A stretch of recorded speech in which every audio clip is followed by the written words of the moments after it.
There we go. Hello and welcome. It's Mike OSR Power Dude. 2021, yay! Yay! I survived 2020. Yep. And all I got was a shitload of RPG books I have yet to read. And almost died. Almost died 3 times. And I survived.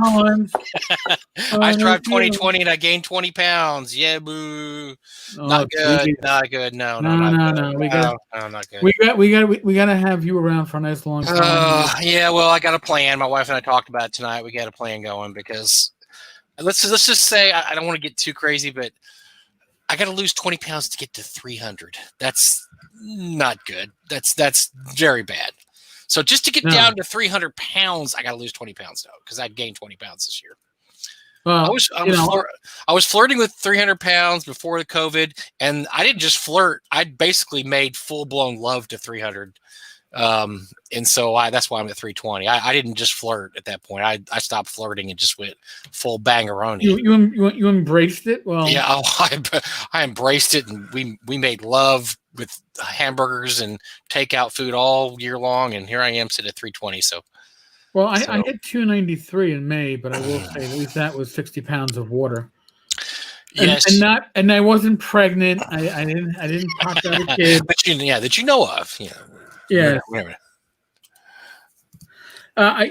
Here, anonymous Facebook user. Hello, Facebook user.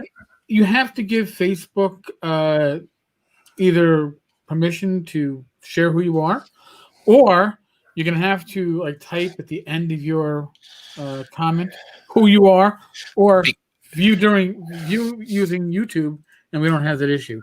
But no, I'm not. I'll complain about all my RPG books. I even got another one today. But not only that, but you have to let us who you are, because we're giving away more free money tonight. Oh yeah, more free money. If we haven't stated yet, you're watching Talking Crit. Yes. With Bad Mike and we don't know what we're doing here. We have no clue. No idea. We're muddling. If you're listening, it is part of the Tavern Chat live stream, or the Tavern Chat podcast. We're going to be doing apparently multiple live streams. Ooh. Yes. We're going to have Wednesday night live streams, which we've been having now for a couple of months with Mike and myself. And Joe and I are doing every second and fourth Friday of the month. And then Glenn Hallstrom and myself are going to be doing. What? That guy? Oh, man. Yes. I have to bring that guy? Yeah, that guy. Old Man Grognard. Oh. You probably know him best for Thako's Hammer. He's the one with the real voice for. He's got not just a radio voice, he has an acting voice, because he's an actor too, because he's got that voice that comes all the way down from here. Yes, he can really project. Yes. I can't. I can just do funny voices. I sound like a girl, yeah. Nothing wrong with that. I'm going to have to say hi to Eric, Paul, David, and David. We got 2 Davids. Oh my God. Oh, David, David, you got your stuff, right? Oh, it's Paul. Paul's Facebook user. And Eric is Facebook user. Oh, we got David got some freebies last time. Frog God, courtesy of Frog God. And I think everybody's got their Frog God freebies. I've been pretty good about sending those out the next day. And so since Eric's giving away money, we will be giving away Frog God freebies tonight also. So yeah, I mean, my day was a long day. I drove out to the Poconos with my father and my wife, Rach. So that was about 2.5 hours out. Hung out at the house for about an hour, looking at the work they had done in the kitchen, which is beautiful work that they had done. As COVID kicked off, of course. So I hadn't gotten up there to see it. But we wanted to check on the house, make sure there's enough fuel, check on the mouse traps, because seasonal mouse issues, and then literally just turned it around and came back to New York. So lots of driving today. So I am behind on the last 2 days of OSR Christmas. If you wait, and I'll probably hit some stuff tonight. The rest of the stuff will probably hit tomorrow. Tomorrow's going to be a big day of catch up for me, because it's just it literally has been that kind of a year. It's not a bad year. compared to 2020, 2021 is looking up so fucking much. We have vaccines going out. Dallas and Tarrant County. I'm on the list, but I'm looking, and I don't think I'm going to wait in a 300-person line. So I may not get my vaccination till March. I could go earlier, but honestly, there's not one thing in the world I hate worse than waiting in line for anything. I mean, my wife and I will walk up to a restaurant, and if there's 3 people in line, we walk away. That's how bad we are about lines. We do not like lines. So, and the lines at Tarrant County for the vaccine are literally 300 people long. I'm like, you have a better chance catching COVID in the line waiting to get the COVID vaccine than you do just getting it, just isolating myself. So I may wait a little while on that one, but yeah, they got the vaccines going on around here. So I'm pretty optimistic about 2021. Like I said, 2021 on that front is certainly looking up. On other fronts, but I mean, Rach is in the mental health field, so she got notified yesterday that she could put herself on the list today, and on Sunday she gets her first shot of the vaccine. So, and my parents have been getting calls from their health insurance that they are eligible because they're over 75. And I'll be honest with you, I mean, I'm sure I'm looking at it in a month or two because I am currently high risk. But if you immunize the rest of my family that I live with, these are the 3 people I shared this two-family home with. Mm-hmm. If they're all vaccinated, it makes my life so much yeah. Safer. Oh, yeah. That's what I'm hoping for, too. You get the herd immunity effect there when everybody around you, especially they're doing a really good job in Dallas-Fort Worth of immunizing all healthcare and first responders. So that's great. Once we get those guys, all the doctors and nurses and healthcare and firemen and police officers and everybody done, then that I would have to think every little bit's going to help, and then that way they can't catch it. Are you talking to me or Eric? Are you talking to me or Eric? Because we both have scraggly excuses for beards. My beard. Hey, Epi. My beard, which oh my God, I've been growing this shit in now since 2016. So it's going to be 5 years soon. Yeah, that's pretty scraggly then for a 5-year beard. Well, here's the problem. It's so fucking gray. It doesn't really show up.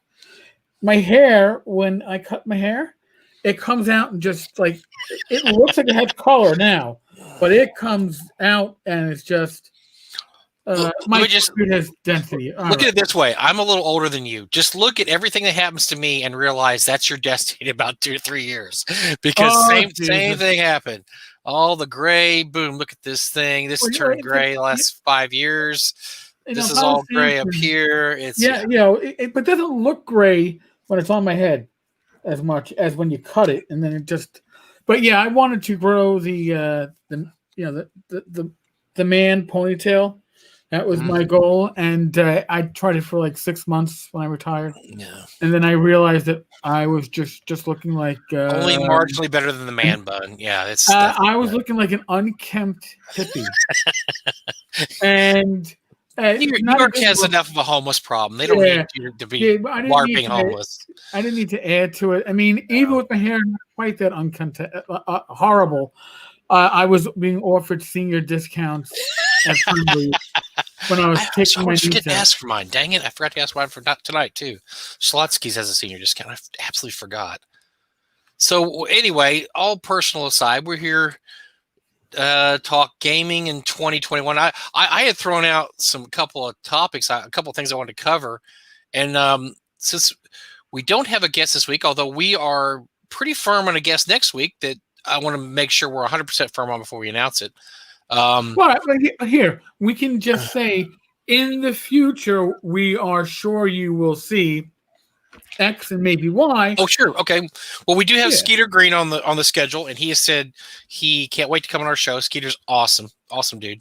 He does the GDZ podcast with Zach, but Zach's been blue balling him lately, so he's been doing it by himself. So we have offered to do a simulcast since he tried to steal our night, and he's moved to Wednesday nights. So in the future, we will have Skeeter, and we've got a couple other people, don't we? You talked to Is Tim a Tim Schwartz? I've spoken to Tim about stealing Tim for Joe and I because we gamed with him, but you've never actually got the chance to. Nope. All right, I have not. We're gonna have to like make Tim. He's gonna be a hot commodity. We'll have to bounce him between the two. But yes, we have a list we're working off of. We got a few people here.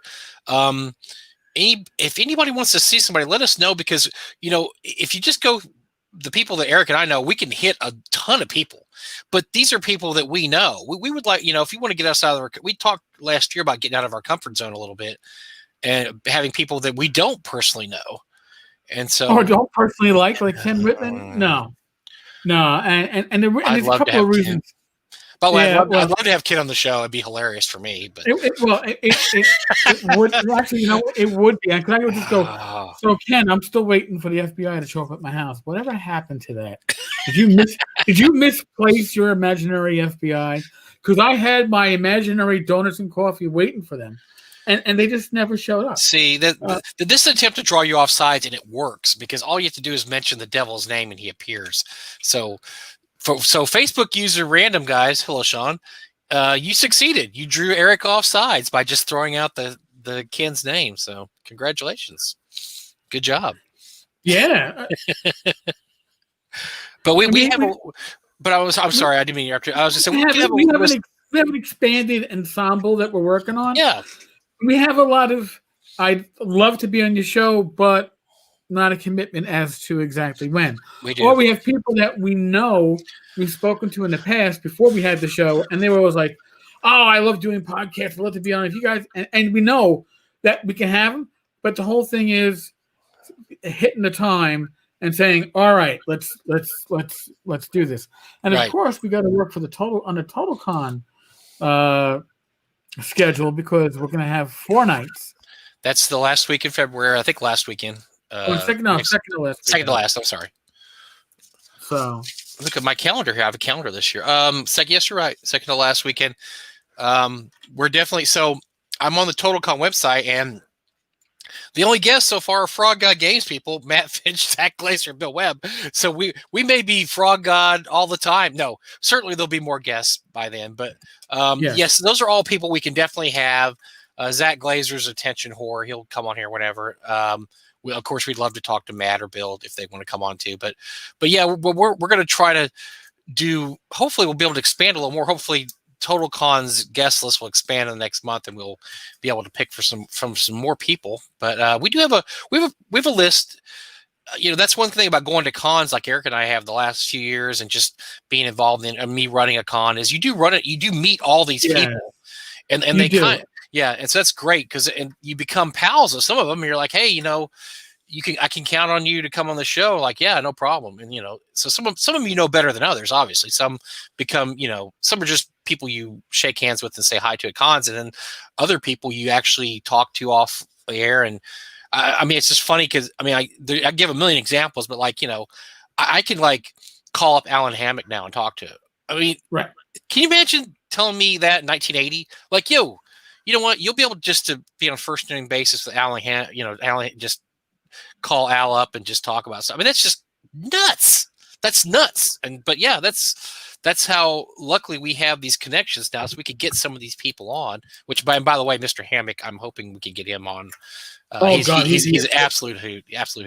Hopefully, we can get him on next. But yeah, we got some pretty good people to choose from. But if you have any ideas, oh gosh, Kevin Symbieta, no, we're not going to deal with that. No, Kevin would never say yes to me. I covered I'd be like, so Kevin, about the Robotech Tactics game that people got fucked over on. Mike, who we should try to get on the show, if only because. He's actually called me on my cell phone, and I didn't even realize who it was for the first 30 seconds because I heard the name. I said, "What's my son's name?" And I don't know too many people named Chris, but this isn't my son. So who the fuck is this? And I was driving at the time. Chris Clark. Oh, Chris Clark would be great. Yeah, he would definitely come on. He's He owes me money anyway. No, I'm just kidding. No, Chris is great too, and he would, yeah, he'd be awesome. There's guys like that we know that would, some people you're like, okay, do you really want to have this guy on the show? I mean, I know Errol Otis really well. I don't think he would fit on the show very good because he knows nothing about anything current going on in gaming. That guy has his own little world. He's awesome, but he is not, and he's very introverted. Great guy, but we want to have the guys that are going to get out there and just, and just light it up. Like, oh, by the way, and happy birthday to Skeeter Green. Today's his birthday, I believe today's his birthday. I didn't think Skeeter got birthdays. I just thought he was. He was hacked for something. And that was Skeeter. Liz Danforth. I don't know Liz personally. I do know a number of the people involved with Tunnels and Trolls on different levels, and we do reach out to each other back and forth. Maybe we can knock something down from there at some point. That would be actually anyone from Gamma's Hall of Fame. You know what? I'd actually have to see who's on Gamma's Hall of Fame. I'm looking it up right now. I thought a lot of them were deceased, so I don't know how that's going to help us. Probably. Let's see what else here. Steve or David Chenault. You know what? Chenault's would be great. Yeah. I would love to talk with the Chenaults, and I would love. I don't need strict details, but I'd love to get some of the backstory as to how they became the saviors of the Gold Piece Productions dungeon from Benoit and Ernie, because they literally are the saviors of that. I'd love to get a little bit of the backstory. Usually with that stuff, you're not going to get the full backstory, but I'd love to get little bits and pieces that you might hear at a convention. So that would be spot on. Most of his guest list, I know a lot of these people. Janelle Jaquays, Monty Cook. Gosh, I mean, some of these people I don't know. Lisa Stevens, Jonathan Tweet. There's Ken St. Andre. I didn't know he was in the Hall of Fame, Gamma Hall of Fame. Jolly Blackburn. Jolly would be fun to have on. R.A. Salvador. Jolly would be a lot of fun. Yeah. John Kovalik, Peter Atkinson. These are out. David Cook. These guys are out of our price range. Margaret Weiss. I'd love to. Tracy Hickman. Yeah, sure. Tracy, come on. Larry Elmore. Larry Elmore would be great. Jeff Grubb here. I'll throw my hat in the ring. Oh, we get Jeff. Yeah, that'd be great. If you want to see me speechless in my, on my own show, let's get Jeff Grubb, and I can reenact North Texas RPG Con from like 5 years ago. By the way, Jeff gave me a shout out this week too, so I was feeling good about myself. I forgot he was one of the judges this year on the Three Castles Award, the annual OSR award we give out, and he pimped the award on his page and pimped our con. So we were going to have him at the con this year until COVID. So hopefully, that's what I'm hoping with all the vaccines going out. The most vulnerable members of society are pretty much most of the people on our special guest list. So I'm hoping if they're first in line to get their shots, which they should be, they'll be ready to roll by June. That should be great. So yeah, hopefully Jeff will be ready to come back to the con at some point. So Fannin, better than Sean Fannin, which I'm sure. And just don't get me wrong, I get along well with Sean now, but we had a bit of a tiffing history, and I'm sure, knowing our audience, in the live chat they'd be like, ask him about. I would have no problem having Sean Patrick Fannin. By the way, if he wanted to come on, I would have no problem with Sean. We don't talk. The thing is, we don't do politics or stuff like that. We just talk current events anyway. So we can have these people that may be quote unquote controversial. They're not really controversial for us because we're not going to cover any controversial subjects except that what did Watsy fuck up this week and that stuff like that. I mean, it's. So yeah, a lot of those guys we don't have to ask the quote unquote uncomfortable questions because that's not what we're about. We're about just sitting here talking gaming, talking what's going on in the industry and just what's your experience with this. This happened, what do you think's going on over here? And that's all we do. So if we did get him, I don't want anybody in the fucking peanut gallery going, hey, can you talk to us about how iconic Gareth Sharka is in the industry? Because that might just be uncomfortable, and that might not be good. We don't do uncomfortable. We're very comfortable. We don't do uncomfortable. Well, that's why we both. Unless you're somebody that's fucking around in the game industry, then we're just going to laugh at you and make fun of you yeah. and encourage others to do so too. Sure. Speaking of which, we had a fun Facebook post we found this week that Eric posted about. I almost did a spit take on my keyboard, and it's bad enough that I can't go up on it. We always wonder what happens to Ken because we don't hear about Ken anymore. Ken's got a low profile, baby. He is low profile at this point. Yes. So this was Marcus King. Now, I actually had more than one person reach out to me and say, is Marcus King one of the alts for Ken? No. He's a real human being. He's been in the game industry for a long time. He used to sell on eBay quite a bit. I don't think he does eBay as much as he used to. For a long time. I mean, we're talking 20 years ago. I mean, he's been in the industry a long, long time. Marcus King has. And Marcus in the past has mentioned why he has such an affinity for our favorite, my favorite grifter. Alleged grifter. Sorry, alleged. I want to put that word alleged in. A lot of us. Ken's threatened me with so many legal actions. Oh boy. In the past. I'm sure he's waiting for another chance. So I can say that Ken is an alleged thief and alleged scammer and alleged grifter. Just put alleged in there. We're okay. But personally, I think he's a fucking asshole. I don't need to put allegedly on that one. That's my personal opinion. There you go. Doesn't hold much weight. But this is from again. Mike was nice enough to point this out to me. Mike made my 2021 with this one, Mike. Well, thank you. This is the most humorous bullshit that I've read all year. So to close out 2020, because you want to close out on a high note, Marcus wrote the following: December 31st, 2020, 6:54 p.m. So he could have been in his bottle. I'm thinking, that could be an early New Year's Eve celebration post. I'm hoping. Okay, so and by the way, if you are under the age of 18, close your ears for a second. This is what I refer to jerking somebody off. All right. Seldom do I have a conversation with someone who is clearly more knowledgeable on a topic, any topic than I. So now you're talking about how fucking amazing you are. And now, because you're fucking amazing, you're that 165 IQ, you're going to now make somebody 166 IQ. I can hold my own is what I'm saying. Tonight, I had a 2-hour conversation with, not Ken, by the way, because Ken no longer exists. Ken's gone. We have Whit Whitman now. Ken probably has multiple lawsuits against him. So that alias must leave. And he was telling me about things on which I had literally no concept of. Now, we could delve into what that could possibly be.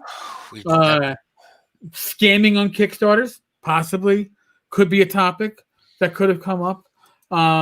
How to, I don't know, run a print-on-demand company and be unable to actually deliver books in a timely fashion that can stand up to being opened up.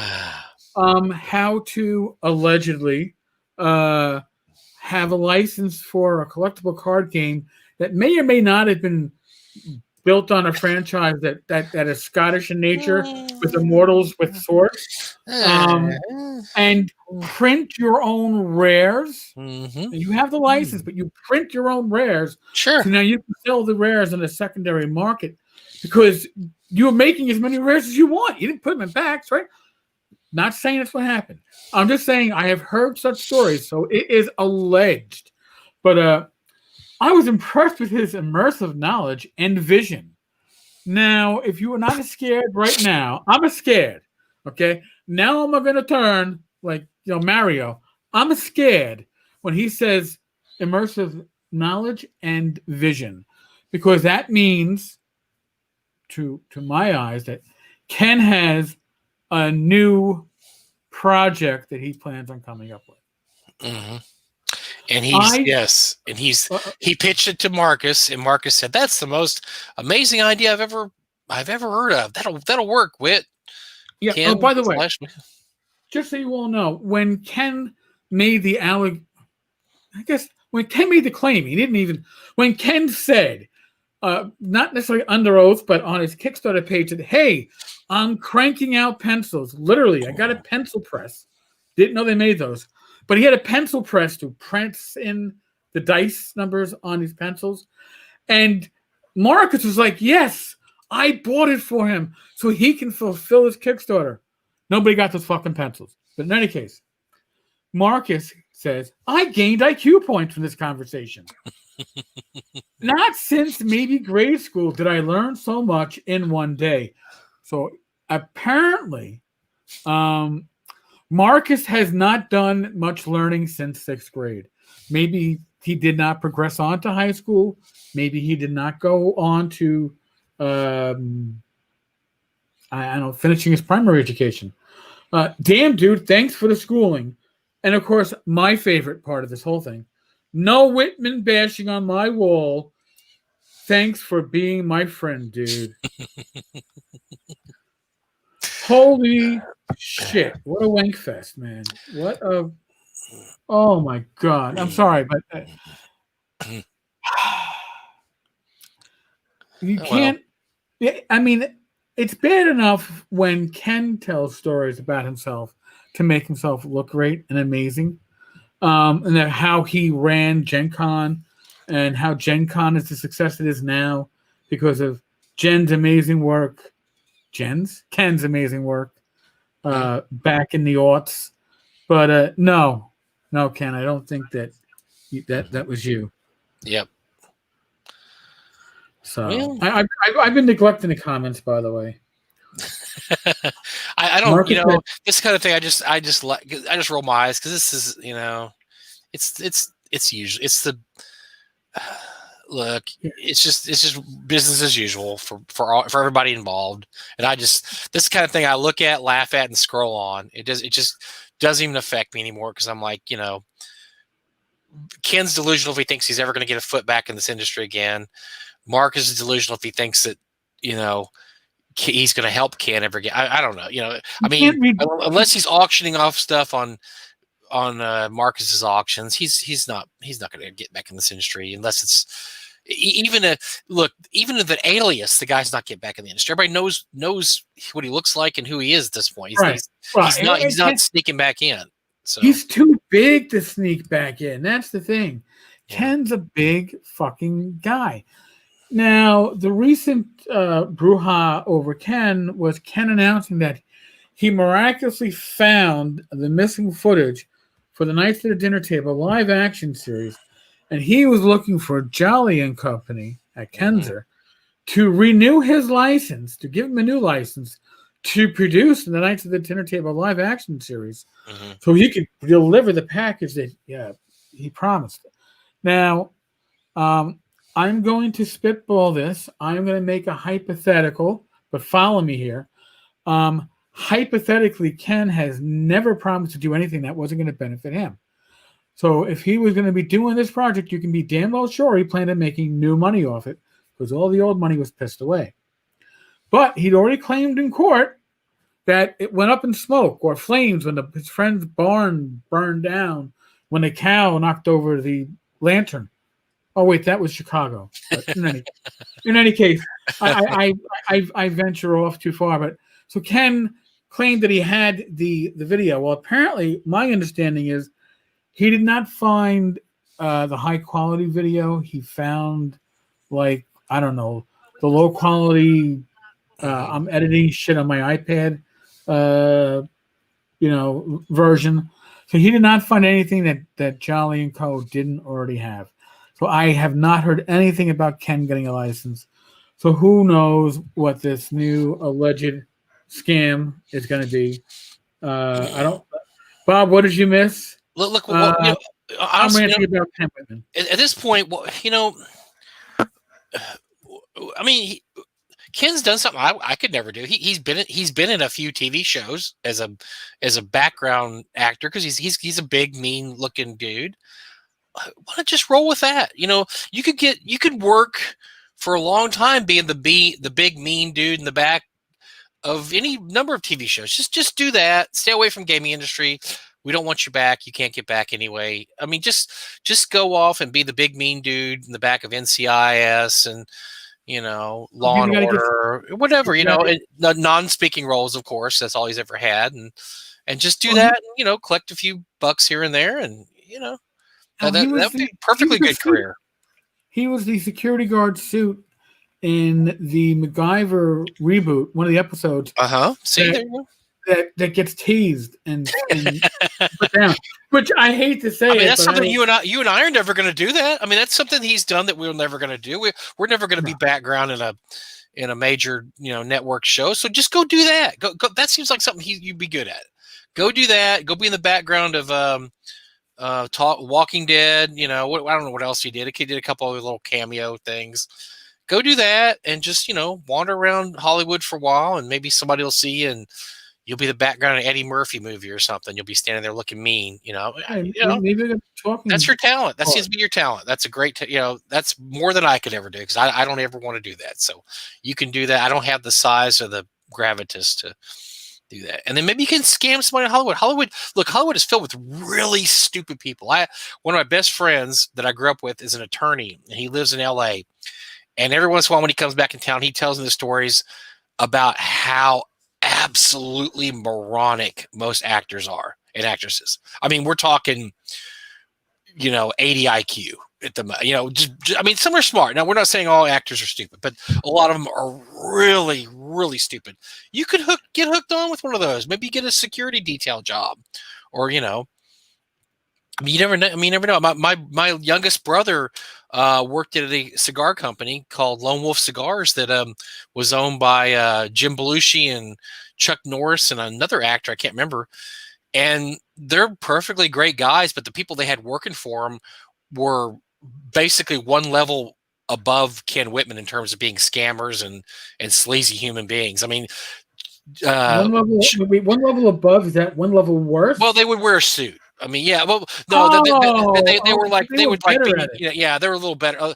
They had one. I can't remember if it was Chuck Norris's or Jim Belushi's promotional agent, but he would walk into the cigar company and just fill his pockets with cigars and leave. And they go, we need to know you don't really have what. This isn't a free cigar store for the employees of people who work for Jim Belushi and Chuck Norris. And you would come in, this guy that probably made, I don't know, $500,000 a year, maybe $1 million a year. He felt like it was his right to go into the cigar store, fill his pockets with cigars, and walk out and say, "Thanks, guys. See you later. See you next month." So really, is there any difference between that and printing your own rares of Highlander cards? Oops. Well, he wore a suit. And drove a nice car. I don't think Ken did that. So that's what I'm saying. He's one step above. Ken drove a nice car when it got loaned to him as a test drive he claims, for 3 weeks before he had to get. Okay. Yeah. Anyway, so these back years. Go to Hollywood, you'll fit in perfectly well. That they're all backstabber, liars, weirdos. That's going to be that sounds like a great career for you, man. Go do that, and please leave us alone. We have enough problems in the gaming industry. Actually, the gaming industry right now doesn't necessarily have a lot of problems.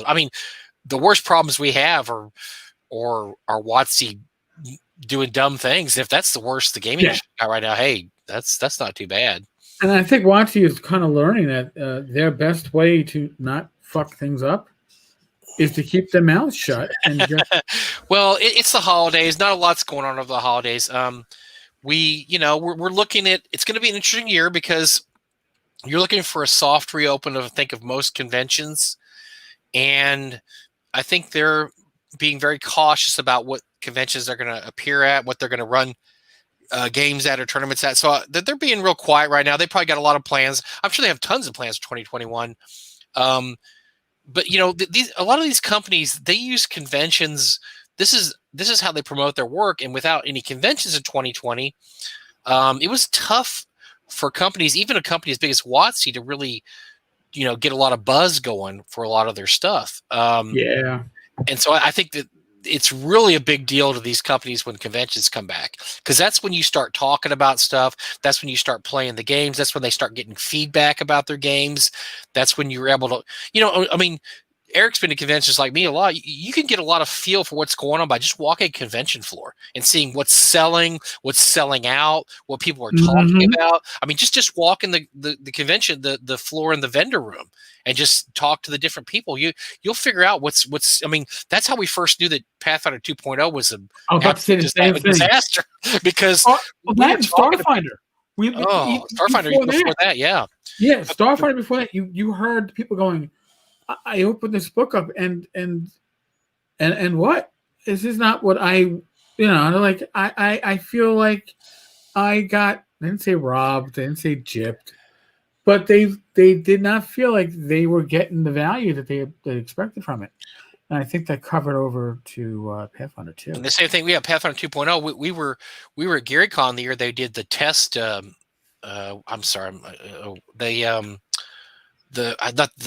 test run of Path 2.0, and people were coming to the vendor room going, well, if I wanted to play 5e, I'd just play 5e. This is terrible. And we're like, really? Whoa, hey. And so that's when we first heard that, this doesn't sound good. The first returns were not good from Path 2.0. But we learned that from, like I said, being in the room and talking to people that actually, test drove the system and talking to people that played in it. And so, right. That's what, WotC, I mean, these companies, I think they probably did okay during COVID crisis, but they need to get back out there on the floor and hear what people are talking about, what people want, what people need, what people, are playing.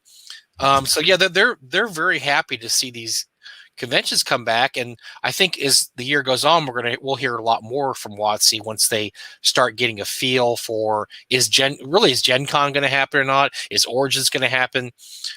Is PAX going to happen? I don't know what is WotC's big con every year now. Is it? I know they don't do Gen Con as much, or they don't really care about Gen Con. Do they do PAX? Is it PAX or? I think it's PAX, but I'll be honest with you, I couldn't. I don't know. They seem to have a pretty big footprint at PAX South last January. It's been a year since I've been there. They had a pretty big footprint there. They had a lot of tournament stuff going on. So I don't know what their big con is. I know they stopped doing a lot of Gen Con stuff a few years back. As a matter of fact, I don't think they get a booth at Gen Con anymore, which is pretty amazing. Or they don't get a big booth. They used to be, because they used to sponsor Gen Con. That was a huge sponsor, was TSR and then WotC. And then a few years back, that wasn't what their bag was anymore. They're not doing it. So we'll see how this goes with the new year and see what WotC's up to. But I wonder if they've made a couple of really boneheaded moves in the last few months. I mean, not everybody would think that these are boneheaded moves. I mean, this is just you and I looking at people's reaction. And we're mostly looking at it from the viewpoint of, old school gamers, grognards, people that play for a long time. I'm sure a lot of younger people may just say, okay, well, hey, who cares? Dwarves don't have level limits anymore, or female dwarfs don't have strength limits. I don't care. And I mean, honestly, I don't either, but there's a lot of old school people like, oh my God, we've done it this way forever. How dare they change things? But your game is still there, and it's still, look, we got a session this Saturday. We played we're playing Greg Gillespie's Highfell, and we're doing our 15th session. And we use second edition, because everybody has the books.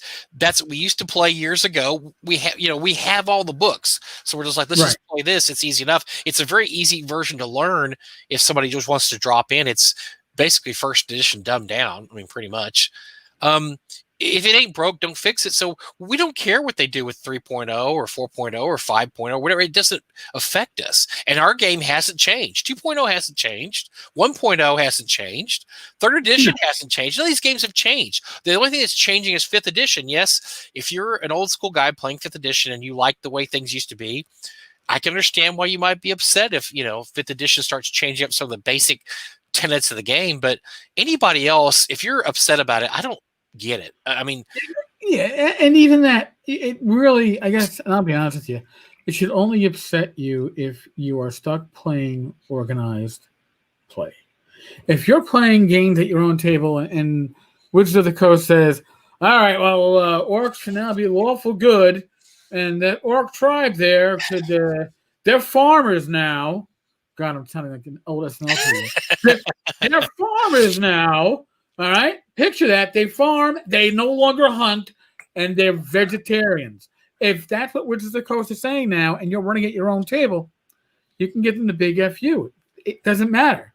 But if you're playing in like the Adventurers League, now you got to change your perception of what an orc is or what you can expect, because now your orcs are going to be, yeah,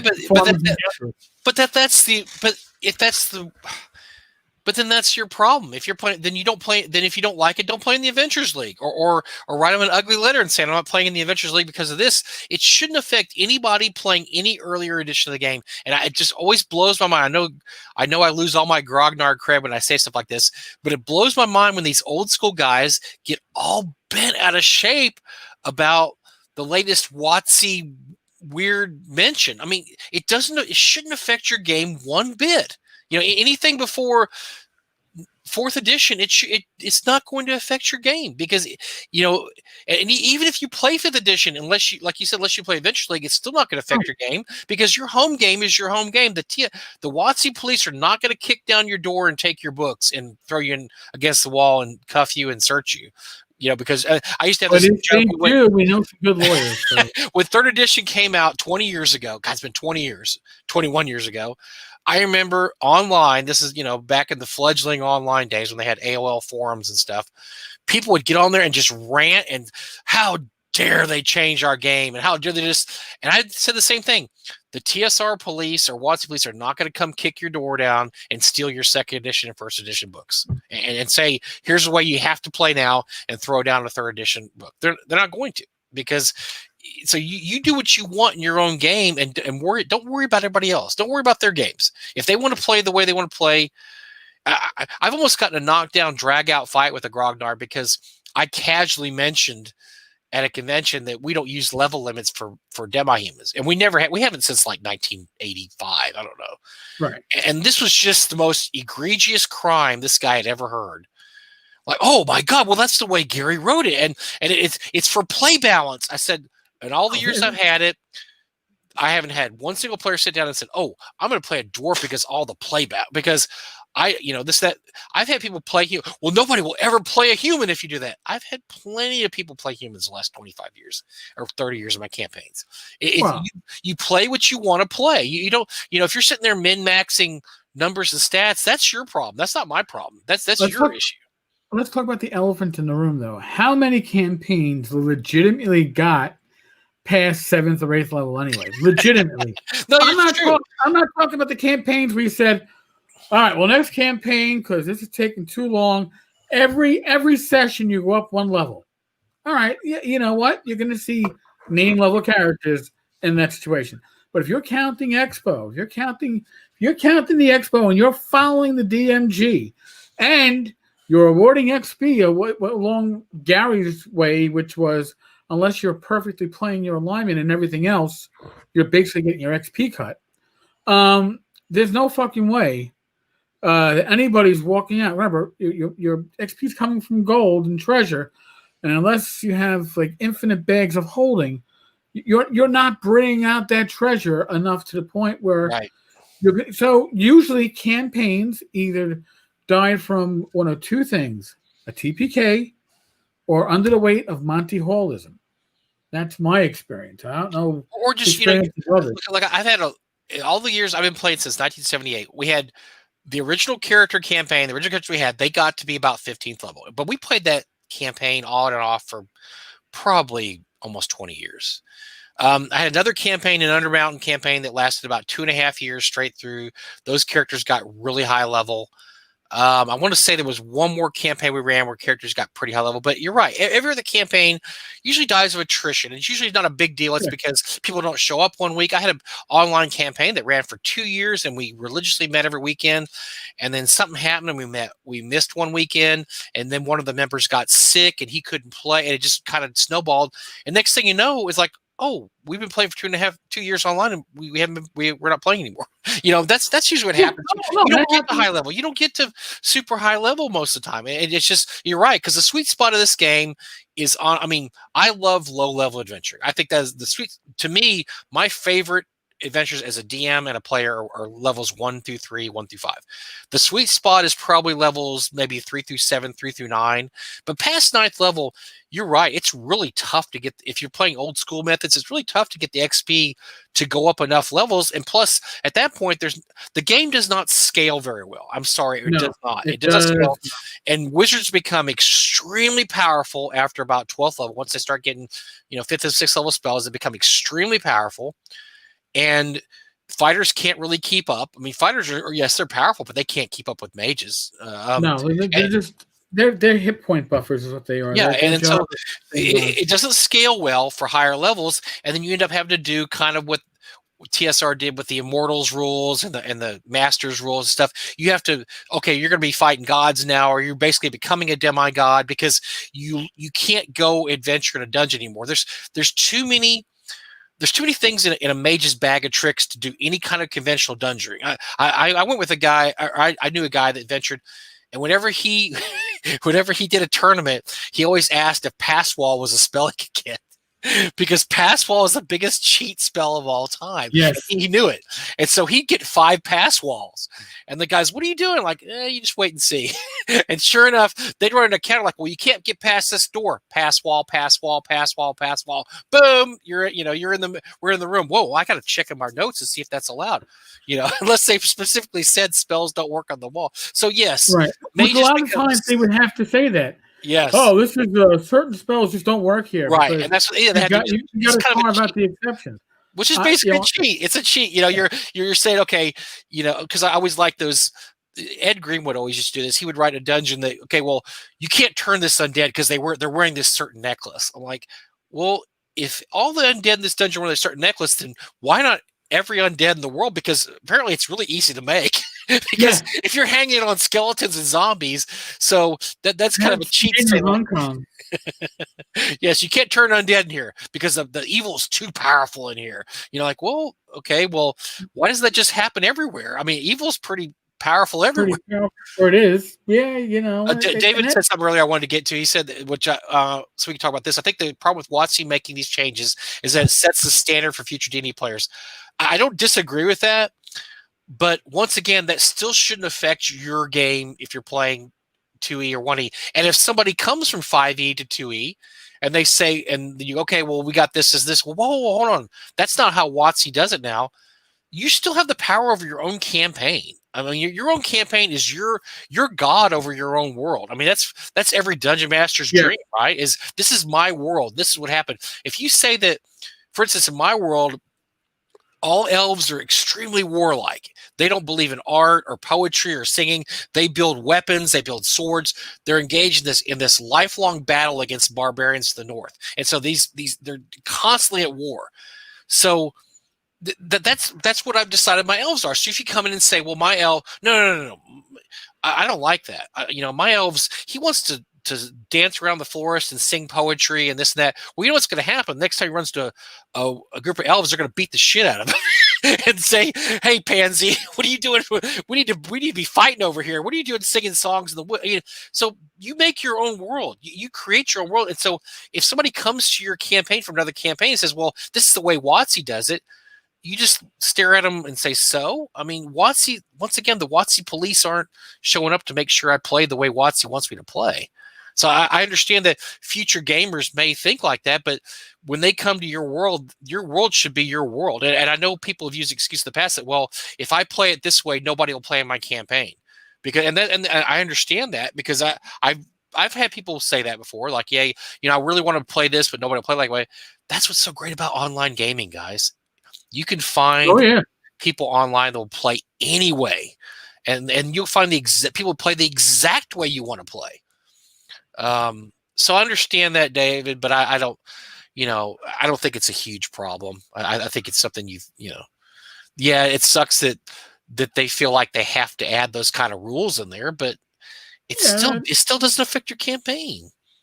No, now in the live chat, somebody brought up Critical Role giving false expectations to players, and I think that's probably more of an issue for those that are coming to tabletop gaming from watching the streams of Critical Role, which I honestly, I am not very good at watching a regular live play or listen to a regular live play. And I look at Critical Role as, no offense to anybody who's participated in Critical Role, but it looks like a bunch of self-important douchebaggers showing how no offense at all. But how great they can act and improvise. And I am an artiste. It's all voice actors, but it's a whole game. Look, it's a group. It's not real. I know this sounds dumb. It's not a reality show, folks. It's a bunch of voice actors. They do rehearse. I don't, Critical Role doesn't bother me at all. Now, yes, there are terrible expectations because I have actually heard people enter a game and get mad and say this isn't like Critical Role. Nobody's like Critical Role. I can't. Oh God, what's the guy that runs Critical Role? He just flew out of my head. I can't remember the guy's name. That would probably be for the best. Oh my God! I can't think of it. The guys, look, he does a great job. What he does a great job. What he does, it's not D&D. What he's doing is not D&D, but it's great. It's the Starbucks effect. It's like 5e. The popularity of 5e, you should be happy. It's the Starbucks effect. It brings more people in the hobby. Who cares how they get in here? Once they get in here and they sit into 4 or 5 games and realize not everybody plays like Critical Role. Actually, nobody plays like Critical Role. They'll either accept it and say, well, this is still fun, or they'll say, well, this is what I thought, and they'll leave. I mean, there's nothing you can do about that. Matt Mercer. Thanks, Sean. I've actually met Matt, super nice guy. I mean, I don't act like I know the guy. I met him for 5 minutes, eating pizza with him. But I mean, yeah, super nice guy, and all more power to what he does. I mean, he found a niche and he filled it, and great for him. But nobody plays like that. That's not a real D&D game. What he's doing there, Critical Role is it's a visual and audio entertainment, but it's not there to reenact how a game session is. Because I'll be honest with you, I mean, I am an avid gamer. I love my gaming. I've been gaming since I was 12 or 13. I love to be a participant. I love to be a GM. You know what I don't like to do? I don't like to watch fucking games with other people in it. I'm not a big fan. I'd rather hear their stories about their games, because then they embellish and they tell you the exciting parts. But when you're an observer, most of a game session is boring as fucking hell because you're not involved in it. That's why Critical Role has to do what they do, because they want you to come back. It's a product. Critical Role is as much a product as the product they are showcasing. And it's just that D&D is the tool. That's all it is. You're absolutely right. Yeah, there we go. Professional wrestling version of D&D. That's exactly what I was thinking too. It's exactly what it is. But it's great for the hobby. It brings people in. I was sitting at a live presentation of Acquisitions Incorporated, which is kind of I would say it's a spinoff of Critical Role, but it's not really a spinoff. It was an independent thing of its own, but it's the same thing. Acquisitions Incorporated is basically the same thing. And I sat in a live presentation of it at PAX South last year. And we're in an auditorium packed full of people, something you won't see for a while.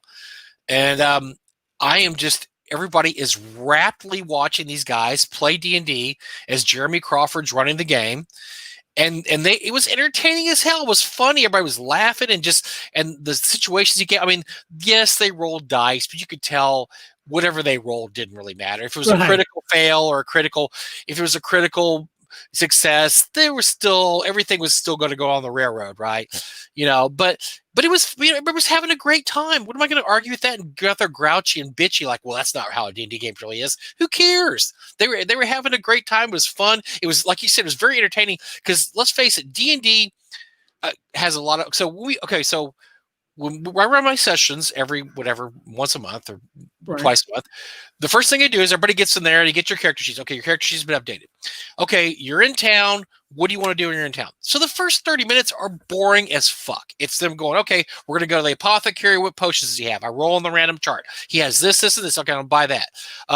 And last adventure, we have some basilic legs. This, that. I'm going to sell it to him. Okay, here's how much he gives you for it. Then they go to the church and they buy some healing stuff. Then they go to the Mystic Society and they buy. I mean, it's boring as hell. You would never role play that out if you were doing a Critical Role or Acquisitions Incorporated. But that's how most D&D campaigns go. Is the first 15, 30, 20, 30 minutes, you're getting all your guys ready to roll. And you're getting, all your stuff. You got your henchmen fixed up. What's been going on in the town. One of the guys, they always go by the moneylender because the moneylender knows everything going on in the town. They ask him what's going on. Sometimes he has adventure hooks. Sometimes he's just saying, oh, well, this guy is supposedly doing this and this guy over here. But you don't roll. You wouldn't put that on a Critical Role broadcast. My God, everybody fall asleep. It'd be boring, boring as hell. Yeah, we go into the general goods store. Do you have any 50-foot rope? No, I've got some 25. I mean, who wants to role play that on a I've only got 49 feet, but I need 50. I've only got 49. I could tie two 25s together. Oh, okay. I could unbraid it for you and then turn it into 98 feet of rope. But it would only hold half the strength. I mean, last time we played, we actually was entertaining because they're raising these things called bayaks that are flying yaks, and they're trying to breed them to sell them.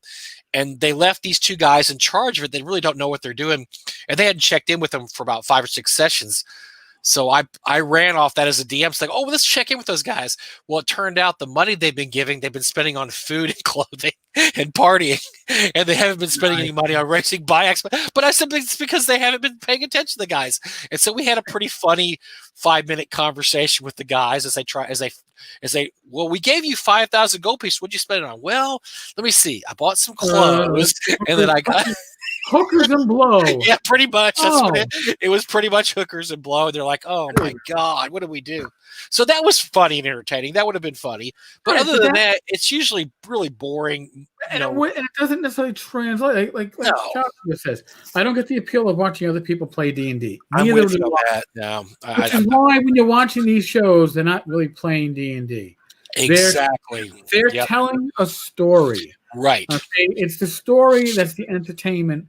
The mechanics of the game are there just to be there.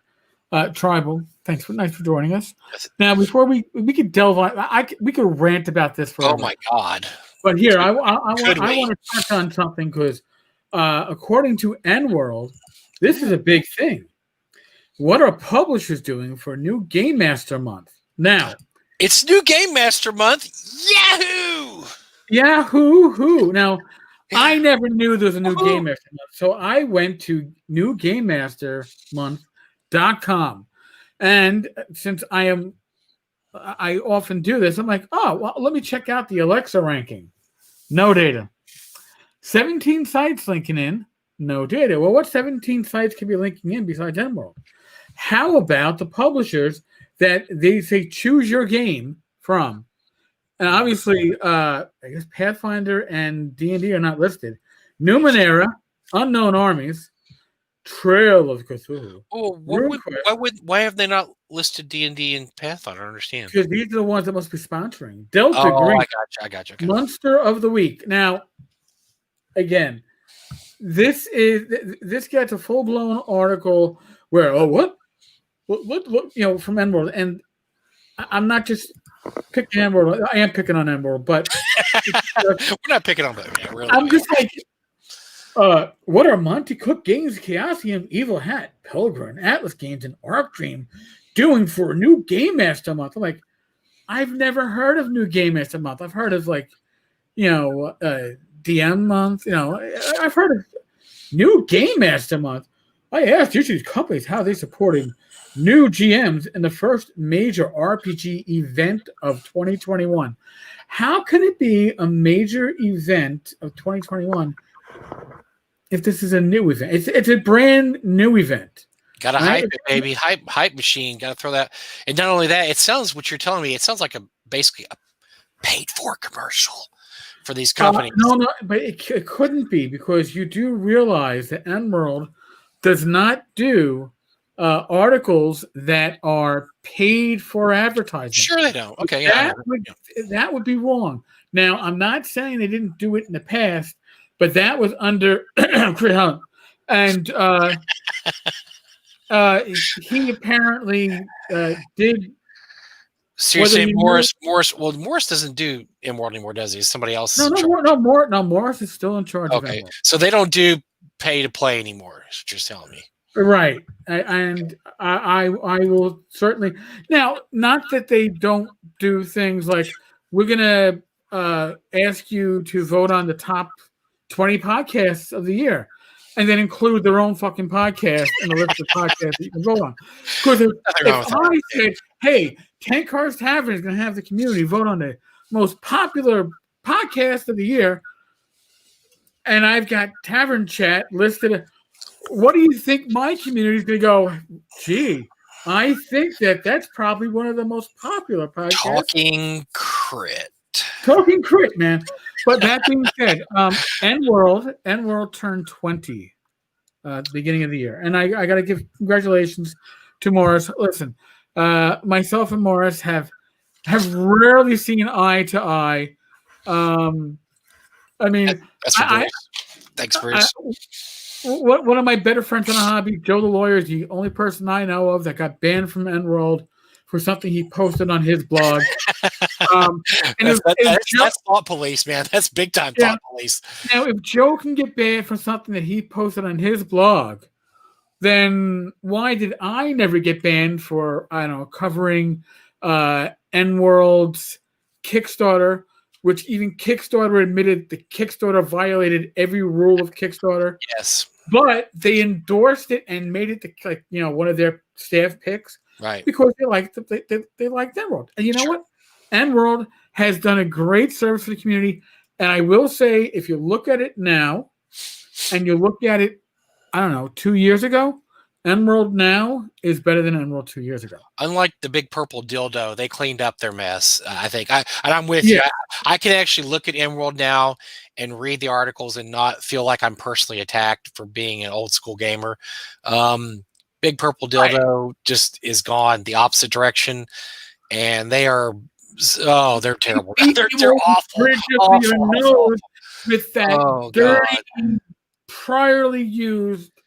And by the way, that big purple dildo wasn't originally purple. Okay, it just turned purple from the abuse that it's been under. Of course, we're talking about RPG Net, which is just absolute stinkhole at this point of its life. Which I think isn't Tenkar's Tavern pulling in more people that are pulling in more hits. Actually, here we're not pulling in RPG.net. We're not pulling in more worldwide. We were pulling in more within the U.S. They might have taken the lead in the U.S. What's going on outside of the world? Oh God, that's scary. But anyway, Emerald pulled it back about 2 years ago. They made a couple of adjustments, and I think that I don't know how to say this. Now I'm going to be obtuse here. They made a few really bad judgment calls, and I think they got called on it. Yes. And I think they realized this is not how an actual site that deals with RPGs should act or should report on. They were basically reporting of stuff that they shouldn't have had no business reporting on. And it didn't matter to the hobby. Let's put it that way. And I think people were let go. Things are changed. They were doing investigative reporting. And have I done stuff that's been... Listen, I make no claim to be a reporter. I make no claim to be a journalist, as opposed to individuals that were at N-World at the time made the claim that they were journalists doing this reporting, which was not based on found evidence. They ran a series of articles based on 100% on anonymous reporting, which is not something journalists do. And I think they got stung on that because it did look bad. And so obtuseness aside, I think they cleaned up. It seems like they started cleaning up right after that happened and said, "Look, this isn't us. We're supposed to be talking about games and who's Right. playing this and what's And so, Pathfinder doing, and yeah. Call of Cthulhu is doing this, and and I think they moved away from the personal vendettas and the personal attacks and the kink shaming and all that fun stuff. Oh God. I was accused of king shaming, but it wasn't about that. It was about somebody else, and it was just couldn't. It was about Ken Whitman. All right, I got accused of king shaming Ken Whitman. Even just thinking of Ken Whitman in a situation where you could king shame him, it makes me physically ill at the moment. I probably gonna have to have some more wine. Yeah, Ken advertised in it. Well, we don't even talk about it. Just Ken was doing something. Yeah, right now, Ken's big ears and they're right. are bleeding. It really shouldn't have been relevant because it is. Yeah, and I was wrong. Okay, and I will. We don't like to kink shame. No, but we don't kink shame here. Your kinks are Ken Whitman, because it just brings up a horrible image. But here, I'm going to give some quick stats here. Emerald ranks 58,445 on Alexa. Lower is better. That is not as good as they have been. I believe they were around 20,000 at one point. They're really high. Yeah. Not too long ago, actually. Now, Big Purple. Let's go to Big Purple here. I double clicked and I closed out Big Purple. Well, it's so easy because it is Big Purple. It's by the way, my drinking escapade last week, Bruce, you asked me. I stuck with Old Granddad because I like Old Grand. But yeah, all the rest of them went back in the back. I was sick to my stomach after that drinking. Well, you should have been. It was awful. I don't think I would just blame it on the amount to drink, not what you drank. All right, it was terrible. RPG Net 116,675 for their overall Alexa. 38,858 in the U.S. There's no stats in the U.S. for N-World because it would be Great Britain in their case. Yeah, all right, so now we're going to put that in perspective. Now remember that number in the U.S. 38,858. Tenkar's Tavern. Now I've been doing this for 10, 11 years. It's a one-man show. I don't have all these fucking admins. I don't have all these people doing work for me. I don't get sponsorships and ads from all these companies. My Alexa ranking 155, 280. Nice. Not bad, right? But my ranking in the US 36, 899. Gee. Better than Big Purple.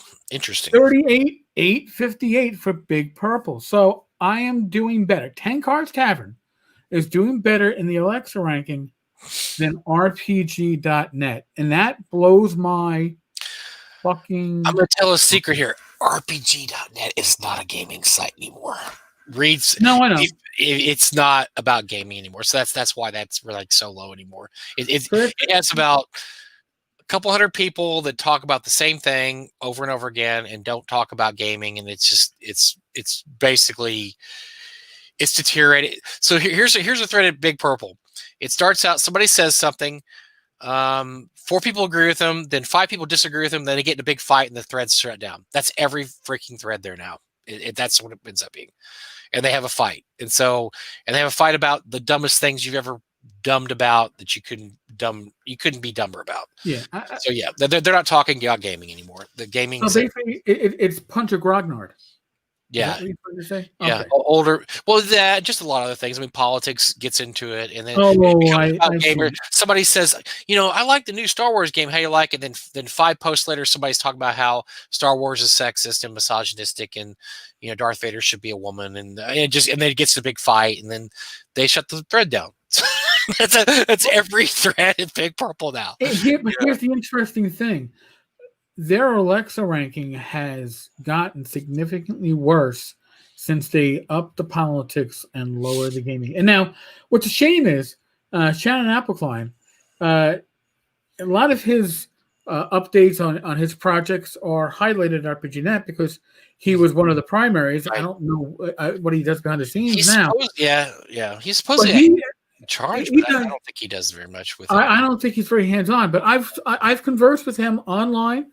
And directed him to get information on old school gaming when he was doing an update. And Nice enough individual. I have a lot of respect for him, but RPG.net is all right. You can't. Here, I'm going to put it another way. I would and all right, it's going to be horrible to say this. I would sooner post on the RPG site, which is a cesspool of grognard, okay, than RPG.net. I would rather read every post on the RPG Pundit site. What would you have? Because once you get past the name calling and cockery on that site, there's some good. They talk about games. They actually talk about games. Yeah, Big Purple is just, it's terrible. And I feel Shannon Shannon writes some really good history of amazing stuff. But the way I look at it now is Shannon could wake up tomorrow and say, you know what? I can't do this anymore. And there's no way you could stop that train. You'd have to fire every single moderator there and start from scratch. That's how bad it's gotten to this point. There's no way you can reverse this. This train is going 800 miles an hour and it's not going to stop until it hits a brick wall. You just can't. It's decided on this one path of destruction. It's going down that path, and there's nothing. Shannon, like I said, Shannon could decide tomorrow, how do I change it? The first thing you'd have to do is fire every moderator, and that's just impossible. You just can't do that. And so there you go. That's what you're left with. You're left with a quote gaming site that doesn't really talk about gaming anymore, and that's why. And whereas EndWorld, I think, realized right before they tipped over to the abyss, EndWorld said, "Do we really want to become this?" And they said no, and they're like, no. The brown dildo or whatever the. But here's the thing too, is that with RPG.net, not only would you have to fire everybody, but again, I have communities. I have the Tenkar's Tavern on Facebook. On me, we have the Discord server, and of course we have my blog. And I am pretty much strictly neutral, which means we leave off the politics, we leave off the social issues, we talk about gaming, and sometimes we get into these gray areas. And I've told my moderators, you want to remove something, remove it. And I have that on Discord, and Discord, I have a really good, strong moderation team. Everything else is mostly me. Now, maybe you're going to post something that's political, and I might read it and go, holy shit, man, I agree with that motherfucker 100%. Guess what? Delete. Because it doesn't matter what my personal opinion is. We have an area that's not going to discuss that. It's not going to be the topic. Sure. Now, are there times where maybe it's in a gray area and I'll screw up? Certainly.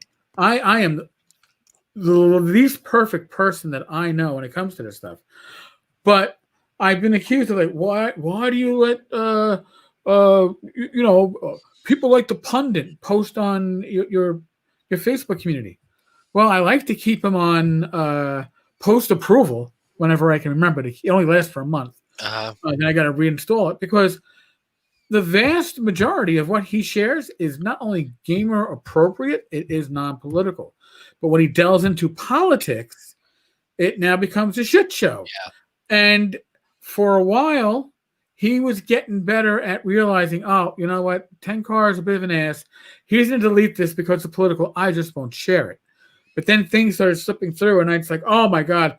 I stepped away for 5 hours. I got a flaming bag of shit in the Tavern's Facebook community because of – but his quality for his gaming posts means that I should be putting in the extra effort to make sure that his politics doesn't pop into the theater. RPGNet takes a side on what they're going to allow and disallow.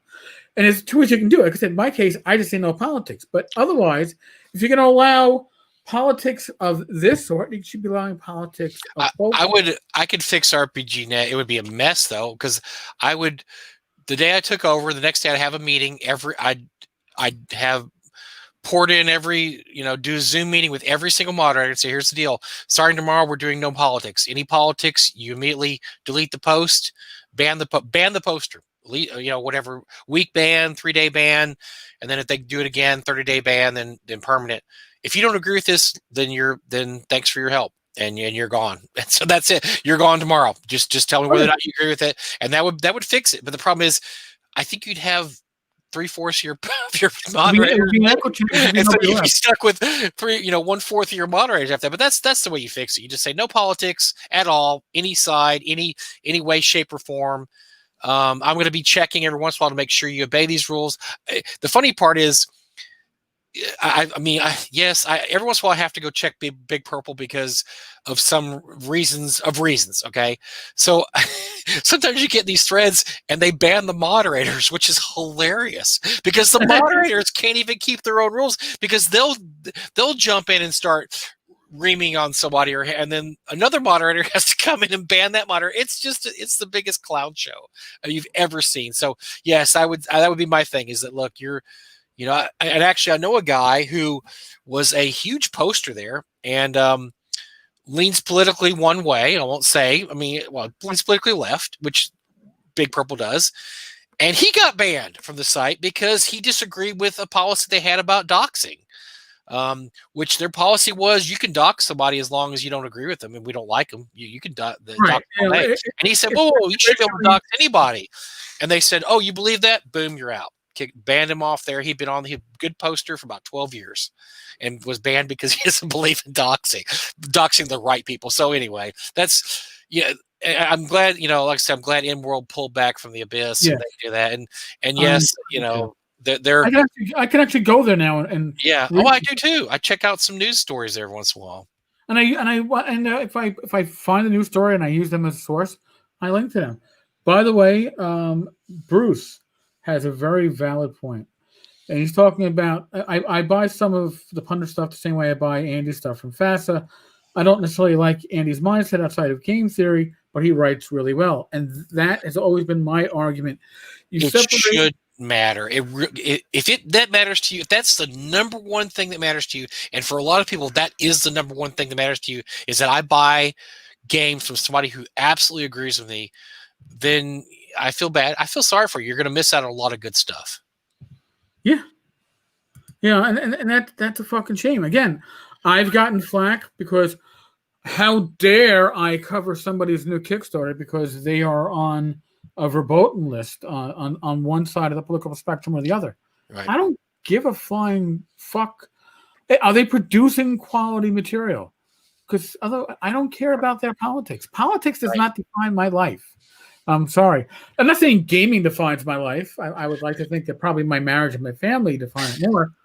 But certainly gaming is a large part of my life, and I'd rather see quality gaming material. And I don't care what jackassery you do as long as you don't put it into your gaming. Look, I'll do two things real quick. First of all, Bob said, what's doxing? Doxing's when you give personal information about somebody, hoping that people basically harass them. Big Purple is fine with doing that as long as you're somebody they don't like. They will absolutely do that. They will give personal information, including they will let people post email addresses, phone numbers, etc. Now, they recently changed their policy where they don't. I wonder if they got in trouble for it. That was something that they were doing for a while. That I noticed that moderators have started deleting those posts and said, if you do that again, you're banned. So they were allowing it for a while. I think they finally got, I don't know, threatened with a lawsuit. Who knows what happened, but they finally realized we can't do that. At one point, they had a list going for people to avoid at cons, which is absolutely, you could sue the fuck out of somebody that did something like that. Because if your name's on that list, I wish my name popped up on the list. I'd have loved it. Is it my name? No, it wasn't, because what happened was somebody proposed it, and they were shut down. They said, no, you can't do that. Why not? Because, well, we could get sued out of existence. So yeah, that they were promoting doxing at one point, and I think they finally pulled back on that. But the other point is, when we just talk about, I wandered off there. What were you talking about before I interrupted you, Eric? Before the doxing and oh god, dude, we don't have a script. This shit is on, and I can't. I'll have to go. Hold on, Mike. Stand by for a minute.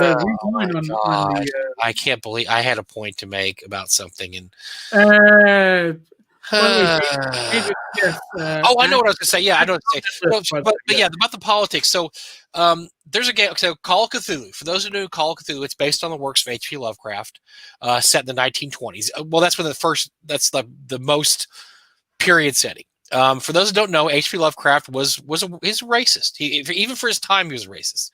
Now you say, okay, well, he wrote back in the 20s and 30s. A lot of people were racist. He was a racist even by standards of the 20s and 30s. I mean, even Robert E. Howard, who was not necessarily the most progressive guy, was like, dude, pull it back. But so this game is based on his works. He even though he was a racist, his works are seminal works of horror fiction. He was basically the cosmic horror. He's the guy that introduced cosmic horror. Writers from Stephen King to Dan Simmons to, I mean, you go down the list, they all took cues from this guy and all read his stuff and all learned from it. So the game called Cthulhu is based on the works of H.P. Lovecraft, which is based, cosmic horror. Your characters can go insane. They investigate cults. They fight dark gods.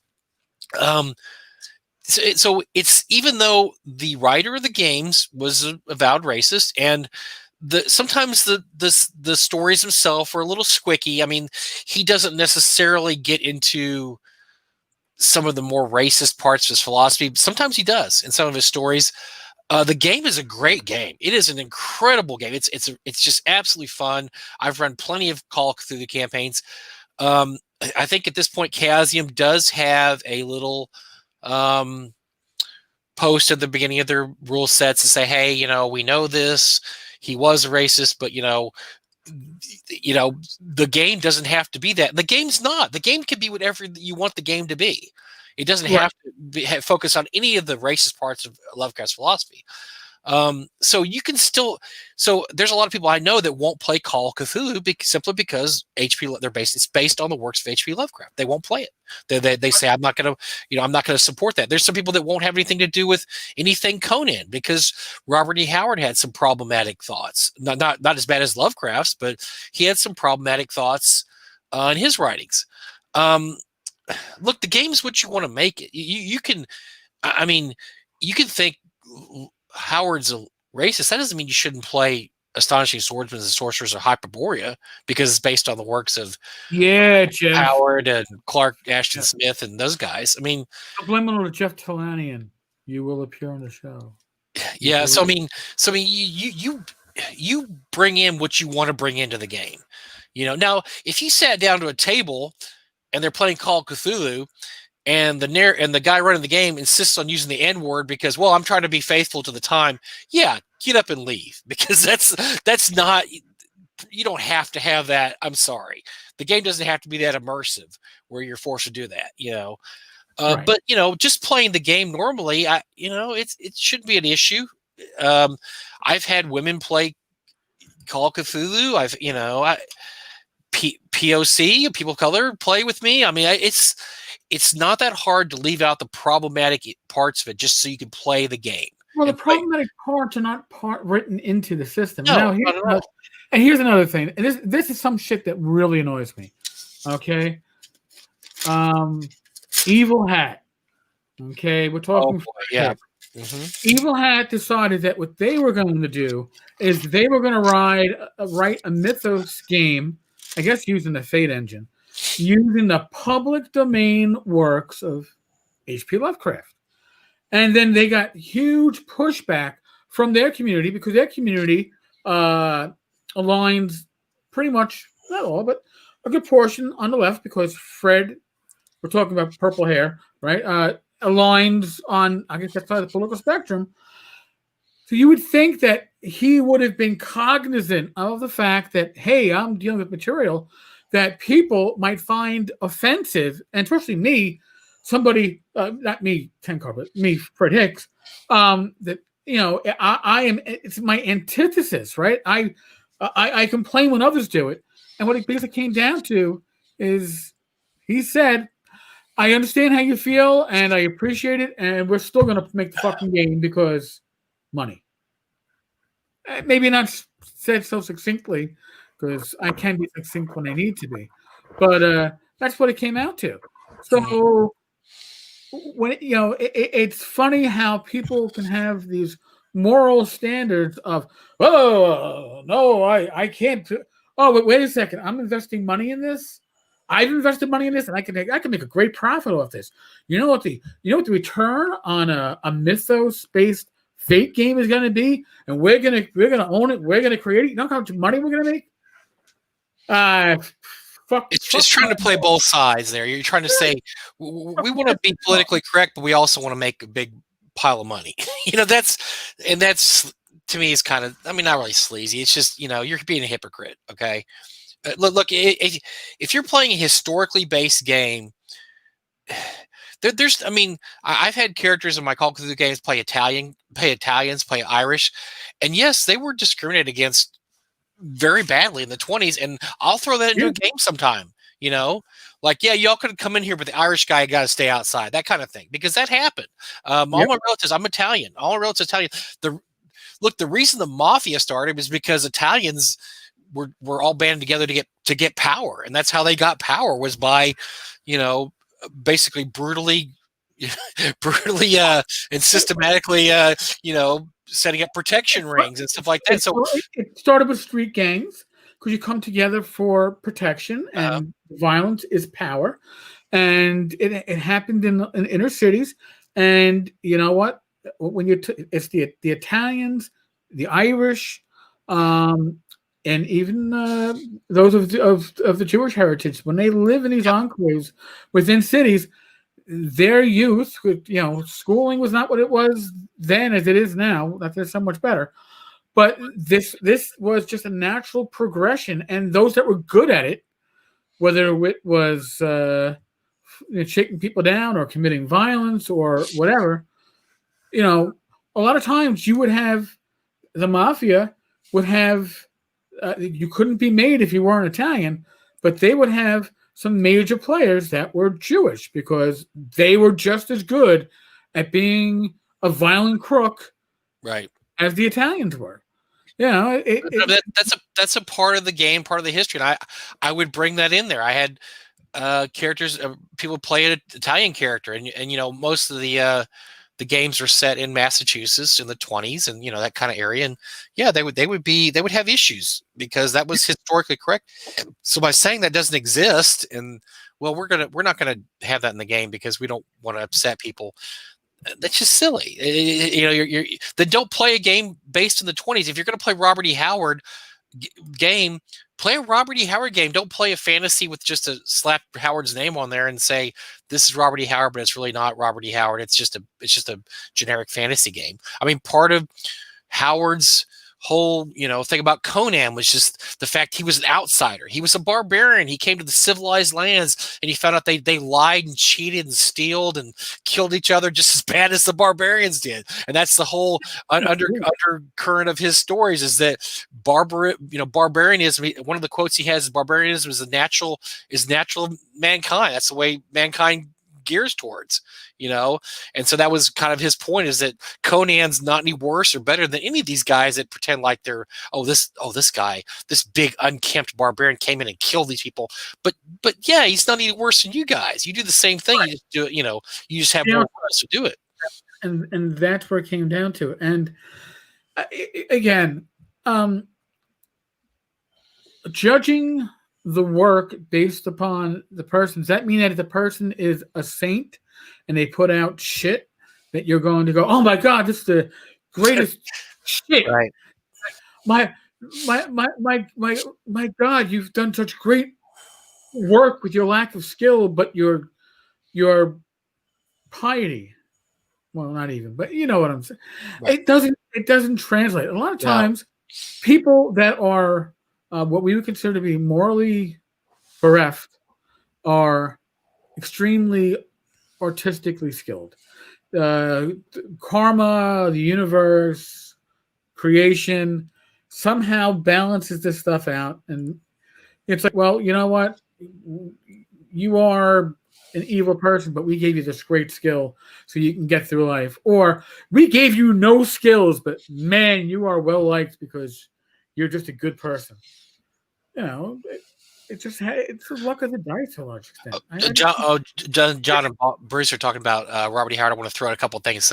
I'm a huge Robert E. Howard fan. Matter of fact, just to let you know, I picked these up this week.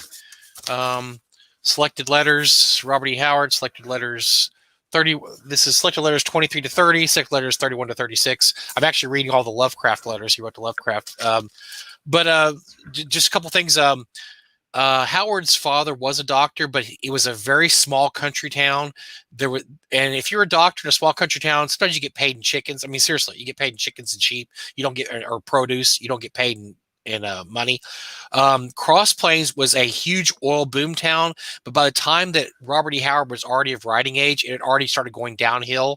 And to this day, it's a small town, and so it was basically going downhill even when he was like in his teens. So there was not a lot going on, and it was kind of a dying oil town. And the point when that's what Howard grew up in. And so yes, it wasn't a very rich town or wealthy town, even though the Howards. I've been to the Howard house. Really, it's very cool tour. They had to build Howard a little tiny little. You wouldn't believe how small this room is that he lived in. It's about from this wall back here to the end of that shelf. I mean, it was really tiny. It was a very, very small room.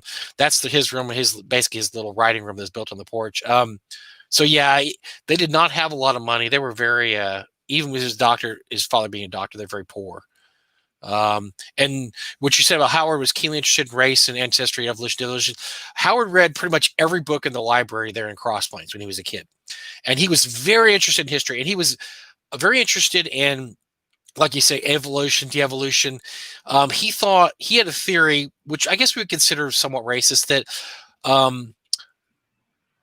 more primitive people were more morally developed than rich people. Because basically he had this thing against rich people or wealthy people or people that put on airs, as he used to say, that they were just all hypocrites and all morally corrupt. And a lot of it was because even though his dad was a doctor, he was looked down upon. His family was looked down upon a lot by the people in Cross Plains.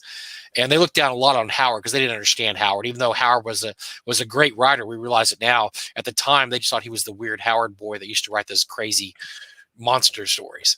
So he was looked down upon a lot by the people of the city, so he didn't like it. He thought that barbarianism and primitivism was something to be extolled. It was a virtue. And so that's why his heroes are all usually primitives or barbarians or people that are outcasts, because he felt like he was an outcast, but he also thought that people that lived in came from primitive societies or barbaric societies were more quote unquote pure than people that came. So anyway, let's just throw that in there because I've been reading a lot of Howard lately, a lot of Howard's letters, a lot of stuff he used to write about. And so but yeah, it started.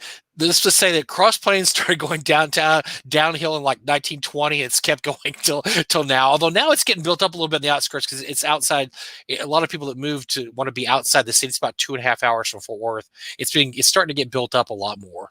But yeah, it's still a really tiny little town, and there's not very little going on in that town, and that's the way it's always been. So what's sad about Howard is he didn't travel more.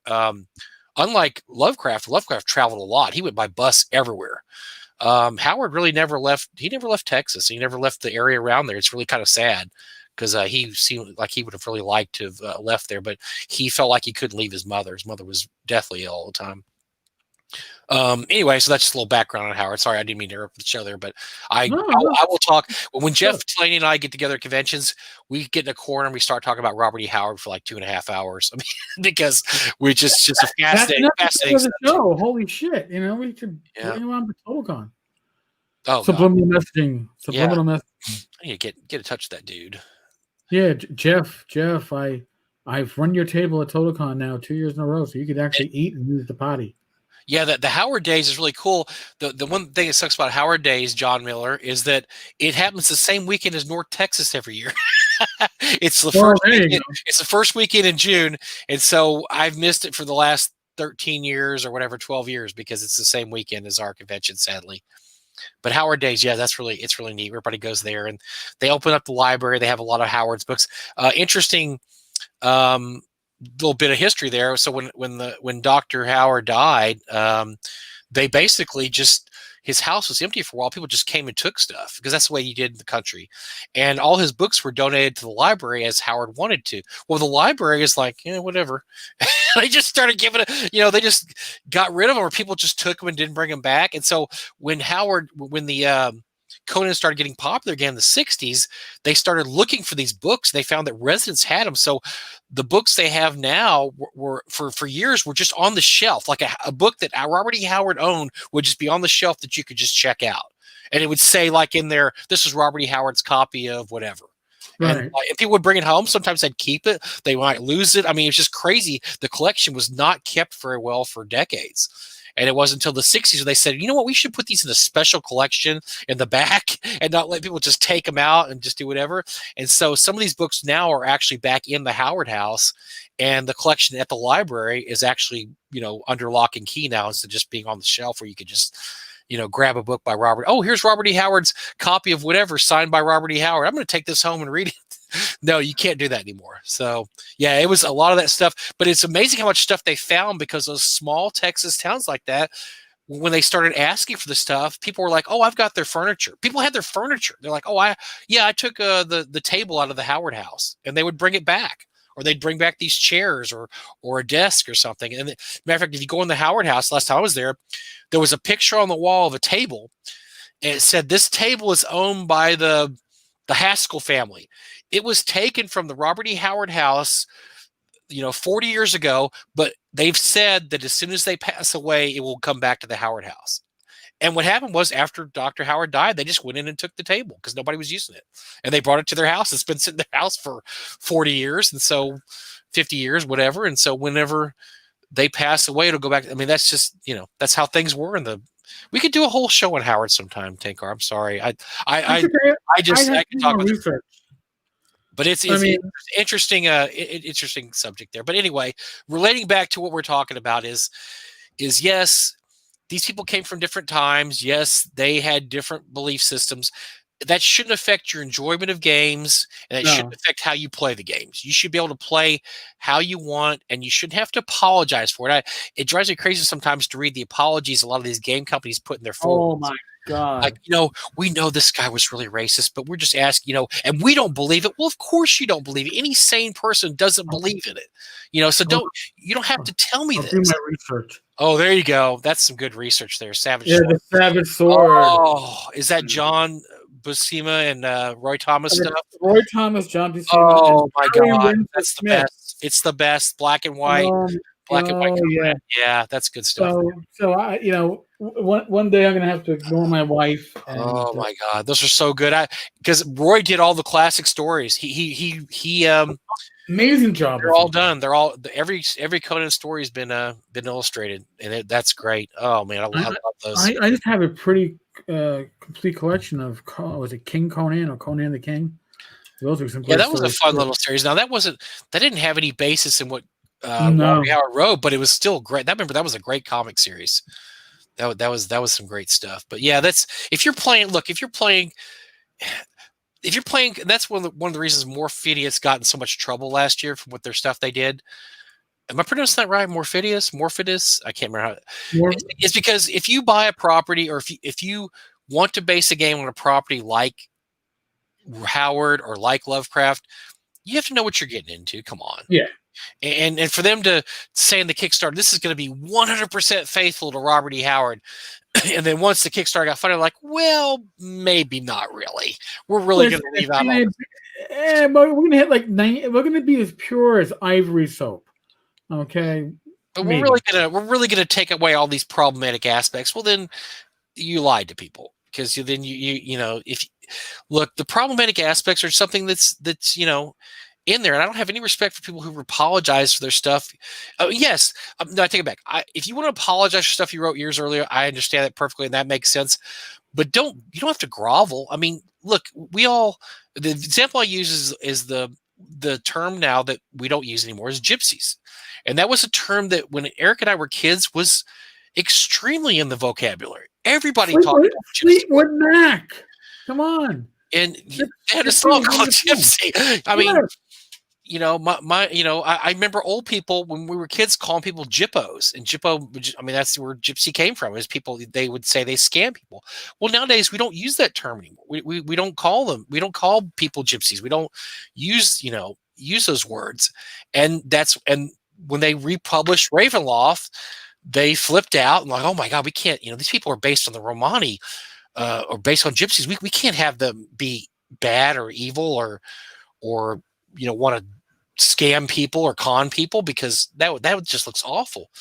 But it is what it is. I mean, it was written in a time when that wasn't considered. I mean, there's ways you can still do it without having to use the word gypsy. And people nowadays, nobody uses the word gypsy anymore.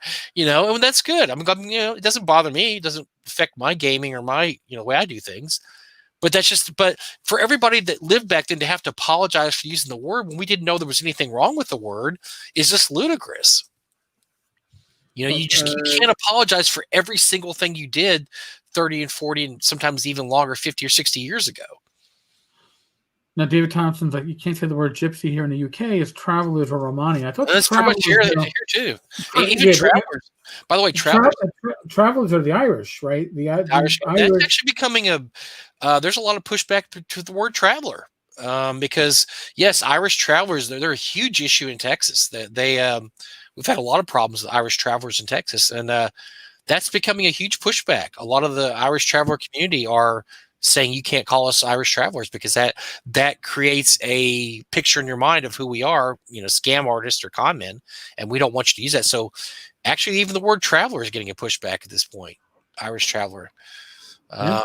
So yeah, I mean, you have to, but if you're gonna buy into it, then yes, you can apologize and couch your terms, but you still have to realize this is just an actual term that people used years ago, and it doesn't reflect on you now unless you're using it in a derogatory way. I mean, it doesn't bother me that Ravenloft changed it doesn't bother me. They changed their, who cares? I don't play it anyway, and if I was going to run it, I'd be running it from, I guess, the 2E supplements that I have. Sure. And, there'd be a lot of gypsies telling fortunes and, telling my players how they would die. We're going to die a most horrible death. Horrible. At the end of a sword or a pike. I can't quite tell. It could be one, maybe something sharp is going to puncture you, or you're going to fall down a deep pit or over a rock and just hurt your head. But you're going to fall. Oh God. So what do we have? What else do we have? We pontificated quite a bit this show. Did we have anything else we were going to talk about? Did we miss anything? Because we got on our soapbox, which we usually don't do by. No, never. See, and again, folks, and this is what we have to warn our guests before they come on, because a lot of times and this is when I do fireside chats, just me and one other too. But I got to warn them. I go, listen, it's going to be a free form game association. I'm going to say something, you're going to say something, and we're going to riff off it, and it's going to go on its own path. It is literally a hex crawl or a sandbox. There are no rules other than there are no rules. I personally believe that this format that Mike and I have going with you all as our live audience is perfection. Well, maybe not perfection. I'm sure there's a better way to do this, but I haven't found the platform for it. But when I DM, I like to be have an adventure that's light and easy to run that I can improv with, because players that push me to improv keep me on my toes, while listeners and viewers that keep us on our toes by pushing us in directions that we didn't expect to go in is not just great for us, but it's going to be great for the listeners. And I really appreciate that. And by the way, so they're talking about the Conan modules that TSR put out. The problem with that, with putting out anything to do with Conan, is Conan doesn't die or really get hurt or not succeed. So they tried to make it so, okay, one of you is going to play Conan, one's going to play Red Sonja, one's playing Those were they're really not very good. I remember buying those and reading, go, what's the point of this? This is worse than Dragonlance. I mean, this is railroad woo, because you can't lose. No, you can't. Now the ones that did kind of work were the GURPS Conan adventures because they were GURPS solo adventures. So, okay, yeah, that's right. You were playing Conan, and it was GURPS, and you were likely gonna fucking die because even though you're playing Conan, it's GURPS, and it's a lethal system. John Miller, I recommended Boniface books for the great art and sending information. That's the recent Conan release. I think the 2D20 system. The books, I think I have them all in PDF. They are amazing. I don't particularly like the system, but hey, you don't need that. You just take it for inspiration. I don't really run much as it's written anyway, so fuck it. Well, the funny thing about the Marvel Conan, there was two versions. There was the AD&D version, which was I think CB1, CB2, and then they had a box set came out, which had a totally different rule set, and there was 3 modules for that. Those were the CN1, CN2, CN3, and I don't know anybody I don't know one single person that ever played that rule system with those modules. I owned it, but I was like, I think I bought it just to read it, but I'm like, I'm never going to play this. And once again, you got the same problem. See, that's the one thing is you can play in the world. It's just that if you have Conan in the game, it throws everything off to a ridiculous extent. Now, playing in the world of Samaria would be awesome. I mean, and that's kind of cool, But yeah, having Conan or any of his cohorts as in the party or NPCs is just that's ridiculous. You could the world of Samaria or the world of Hyperborea is awesome. I mean it's cool. It's an awesome world. I remember drawing maps when I was a kid, and I put all my early D&D campaigns there because I thought it was so cool. Such a cool world. Try to work in against the giants and stick it in Ophir or whatever because I'm like, oh man, this is cool. We got to play in Conan's world. But yeah. Not in the world of Greyhawk. You are a heretic. We just drifted back to Greyhawk because nobody wanted to play Conan's world except for me. Oh, all right. Like, why don't we just put this in Greyhawk? What does this do? Why are we talking about Conan stuff? I'm like, because Conan's so cool. And they're like, let's just play in Greyhawk. So we did end up playing in World of Greyhawk. Okay. So. I was. Then you were an attempted heretic, but they brought you back to the fold. Yeah, Just trying to keep the peace when I was a kid. I was playing Get Along Gang guy when I was a kid. I didn't want to create anything different or weird. Yes, that is Josh. This is true. That's part of the problem with focus game settings is you do run into that problem. The same thing around with Dragonlance was when you're doing Dragonlance, but you're gonna be the companions and you're gonna basically play exactly the way the books go, which. I tell you what, the Dragonlance adventures aren't bad if you just file off all the serial numbers and just throw in your campaign like, okay, here's a black dragon layer or here's a red dragon layer, and just take out all the Dragonlance stuff. They're not bad because I ran them. I ran some of those. I ran DL1, which is based on the first Dragonlance book, but it's got a black dragon as the bad guy, and it's a pretty cool little layer. So you don't have to, so you don't play him as Dragonlance, they're fine. But if you try to play him as Dragonlance, I don't know. It didn't make any sense. I mean, like I said, it's just a gigantic railroad. I'm sorry, but Gold Moon cannot die. She cannot. If she dies, she did not die. And the Indiana Jones RPG is considered the worst RPG ever written exactly for those reasons. Because once again, Indy is, I think, if I remember correctly, some of those modules, Indy is your quote sidekick. He's gonna succeed at everything he does. He's Indiana Jones. A DMPC. Come on, they were bad enough when the GM brought his own PC into it. Oh, speaking of the game system, bring it in. Speaking of nothing in particular, are we going to give away some prizes tonight too? Yes. Rolling up to the. I wouldn't. So tonight, because it's the last day of OSR Christmas, probably. Here on the live stream, there will be still more going up on the live stream with Joe on Friday. Friday night, yes. So, and what is that show called again, Eric? I can't seem to remember the name. Iron Rations. Iron Rations. And it's where Mike and I talk current events and then go off on bizarre, tangents about gaming in general. Joe and I are listen. When I say we're more focused, we're talking D&D within the various editions. And I got news for you.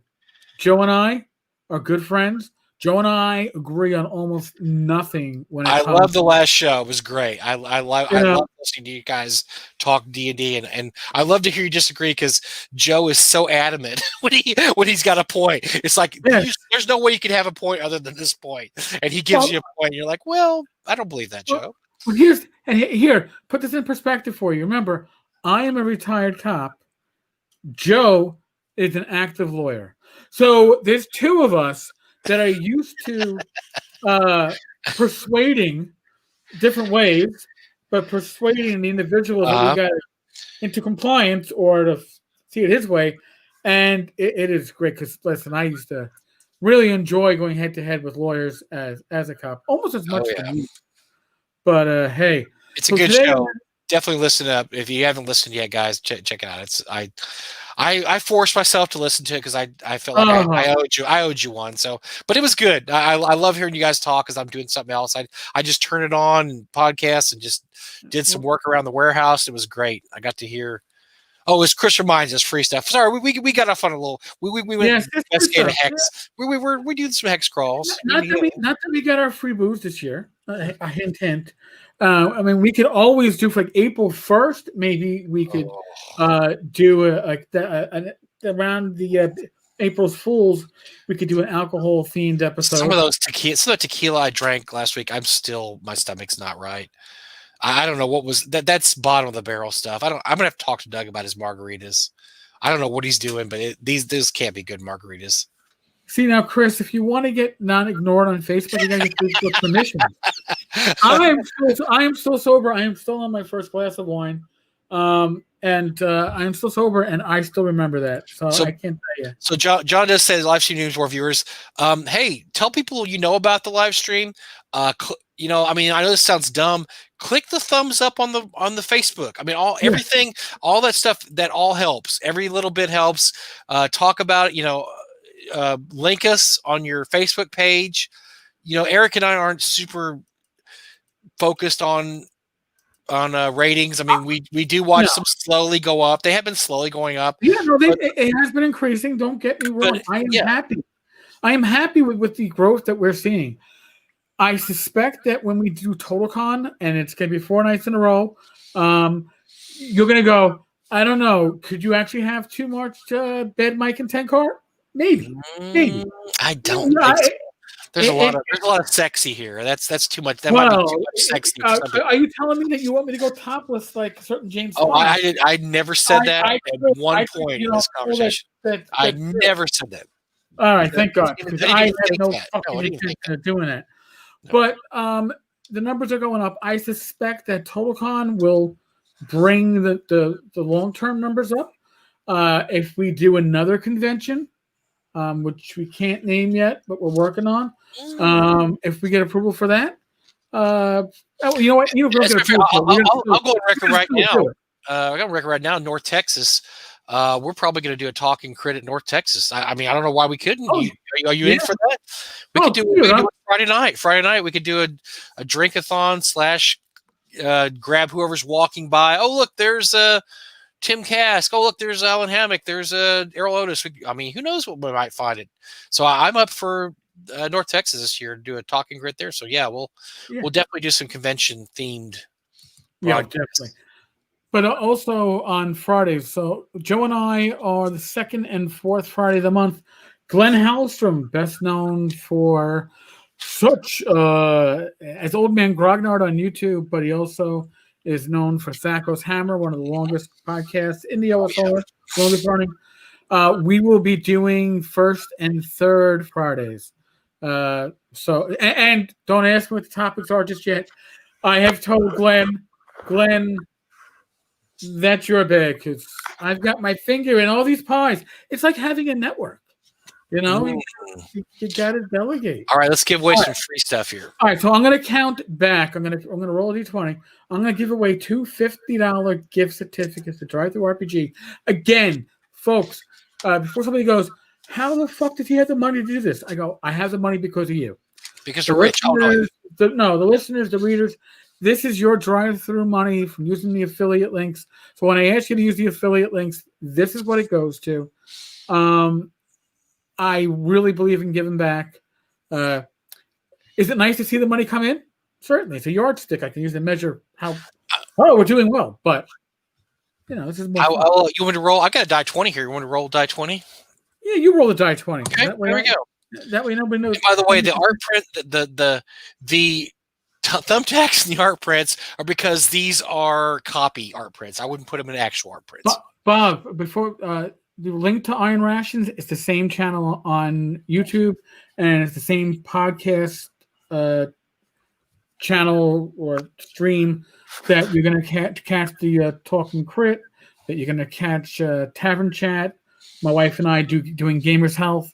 It's all going to, for the podcast side, the audio, it's all going to be under Tavern Chat. But for the live streams, it's all going to be youtube.com/Eric Tenkar. And subscribe, like the channel, comment, which you are doing. I appreciate it. All right, here's the dice. First dice roll. 1. Hey, I helped you out there. Well, you made it fucking easy. Bruce, I love you, Bruce, you cunt. I have to say that because my wife is Irish and he's a guy. So Bruce wins. What does Bruce win? Bruce, you win $50 in nice RPG Now. Drive through RPG gifts. Do you have another one to give away or not? If not, I do. I'm going to do two. I swear to God. Because here's the next one. Oh, it's 10. Next one is 10. Hold on a second. I'm trying to give him my email address here. Just so. Okay, no problem. 10 will wait. If I could spell Gmail, it would fucking help. Mm-hmm. Sorry, folks. I know. I'm a half. All right. So I'm going to count back from Bruce being. So from there, what'd you roll? 10. 10.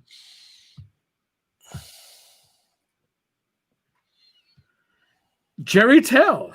Jerry Tell. There we go. Yeah, Jerry Tell. Jerry Tell. Email me at the same.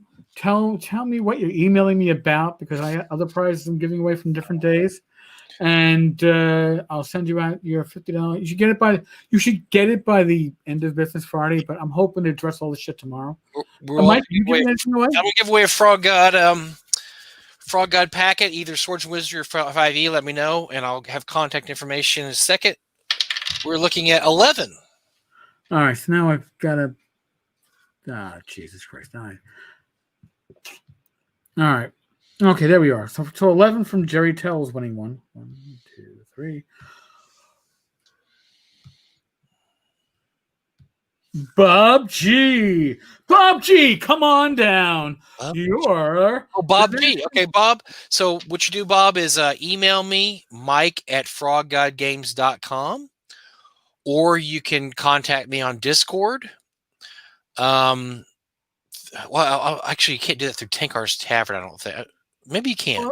Or you can IM me through Facebook. IM me through Facebook. Mike. Any issues, email me and I will contact Mike. So far, everybody's gotten in contact with me pretty easily, so it's not a problem. But yeah, Mike@froggodgames.com. IM me through Facebook or Discord. You can. IM him right in the face. And just let me know whether you would like 5e or Swords Wizardry. Tell me if you already have a bunch of stuff. I don't want to just send you stuff you already have. And I will send a package out this week of some Frog God game goodies. So it's like a grab bag, but like a focus grab bag. Kind of like the opposite of like Palladium. Tell us what you want, and maybe if we have it in your Christmas grab bag, you'll get it. But it's more like tell me what you don't need because you might have everything. Well, the last two guys I sent out Quests of Doom 1, 2, and 3, which is a ton of adventures. But I did also throw in a few Indiegogos because one of the people had been. I asked them if they had any Indiegogos. One guy did, but he's missing 2. Another guy didn't. So I did throw in a few individual Indiegogo adventures. So it'll probably be along those lines. We'll have a Quest to Doom 1, 2, 3, and then some Indiegogo adventers. So. Ian makes a comment. Would be a correct observation that the more posts you make, the more entries you end up with. Yes.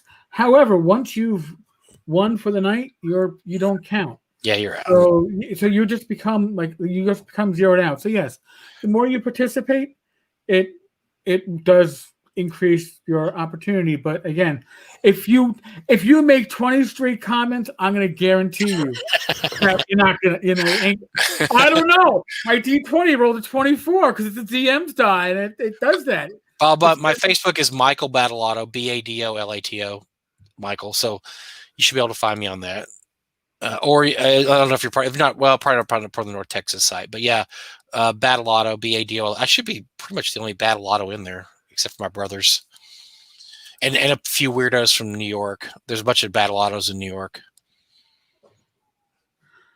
It is open to some abuse, but you know what? It's a relaxed room and it's a relaxed situation, and these are gifts. This isn't a contest. Yeah, we don't. We're not like, all right. So once I count your name once, I got to skip the rest of them because you know what? I'm doing this live. I am not doing this with a screenshot of the last 100 posts. By the way, I tried doing this initially with D100, and somebody rolled like a fucking 89, and then I realized it only went back 80 comments, and that's when I said, "Fuck no!" Now I could do 2 D20s, but then we'll spend half the podcast or half the live stream with me counting. And you know, there you go, Chris. You can make as many crap comments as you want, but wait, hold on. When's Chris's comments not a crap comment? Folks, if you're listening to this after we recorded it, whether you're listening on YouTube, Facebook, or you're listening on the podcast, yes, we genuinely have this much fun when we do this. If you think we do this for the adoration of our fans, such as it is, yeah, but that's what the fun is, right? There's no big check at the end of this. Oh no! I keep writing these checks at $50 a pop. Yeah. We're not getting any money for this. By the way, if for some strange reason I have not closed that OSR Christmas, or if I decide to do a bonus day of OSR Christmas, I gotta check my drive-through RPG balance. Mm-hmm. Maybe we'll do it again next week. But we might have to, because we have we'll be having quite possibly the Skeeter, the Man of the Hour, the Violator. Yeah, we supposedly we're going to firm up our plans next week. We should have Skeeter Green on here, so that will be fun. And I can guarantee you, folks, that we will have to bring up the incident at my first Gary Con where I almost got killed. No, I almost got killed, Mike. I almost got killed because I did get molested. You almost got killed. I did get molested, so that's interesting. Ian, you're really asking a lot for Mike and I to even know what an auto draw. Ooh, strange auto draw. Ouch! It sounds like math and science and stuff. No, again, you're talking technical abilities that are far beyond those of moderately intoxicated individuals, let alone sober ones that have very few tech skills. I use StreamYard because it dumbs things down enough that I can literally do this, because I tried using, was it OBS? Is that what everybody uses? Some software that's open source that you can. I tried it, couldn't figure it out. I said, "Fuck it, I'm never doing a live stream with a guest in my life." And then I found this software, and I said, "I'm in love, because it's written for people. It's software that's compiled for somebody like me." Yep. I mean, I'm sure I do a decent job with it, but I'm sure Mike could do an even better job with it, and he's probably just as lacking in skills as I am. Mm-hmm. Yeah. All right. Well, we better call it a. We better call it a. You can call it a wrap here. So we better call it a wrap. We worked on 2 hours. We got 2 hours here. 2 hours, 3 minutes and 9 seconds, folks. Honestly, this was. We came into this with probably about 15 minutes of talking points, and you are the reason why we're doing this, because we are still here. So thank you. It's a new year. So if you enjoyed us in 2020, just think how much greater we're going to be in 2021. What we hope. Call it Eric's done. Stick a fork in him. Thank you. You know what? I'm going to have to top off my wine when I get off this show. But Oh boy. I try not to whine and when I drink wine. Okay. Again, if you're listening to this later, please subscribe to the channel. Like it if you had a good time, especially on YouTube. Like it on Facebook if you enjoyed it and you're watching on Facebook. Again, it can only help because we really enjoy your company. We are not medical professionals. COVID is a thing. The immunization is beginning to get out there, but in the meantime, take actions, use your common sense to protect yourself, your loved ones, your family, your friends, your community. Okay? Because that could be us. I'm at risk, so if you're protecting yourself, maybe you're protecting somebody like me.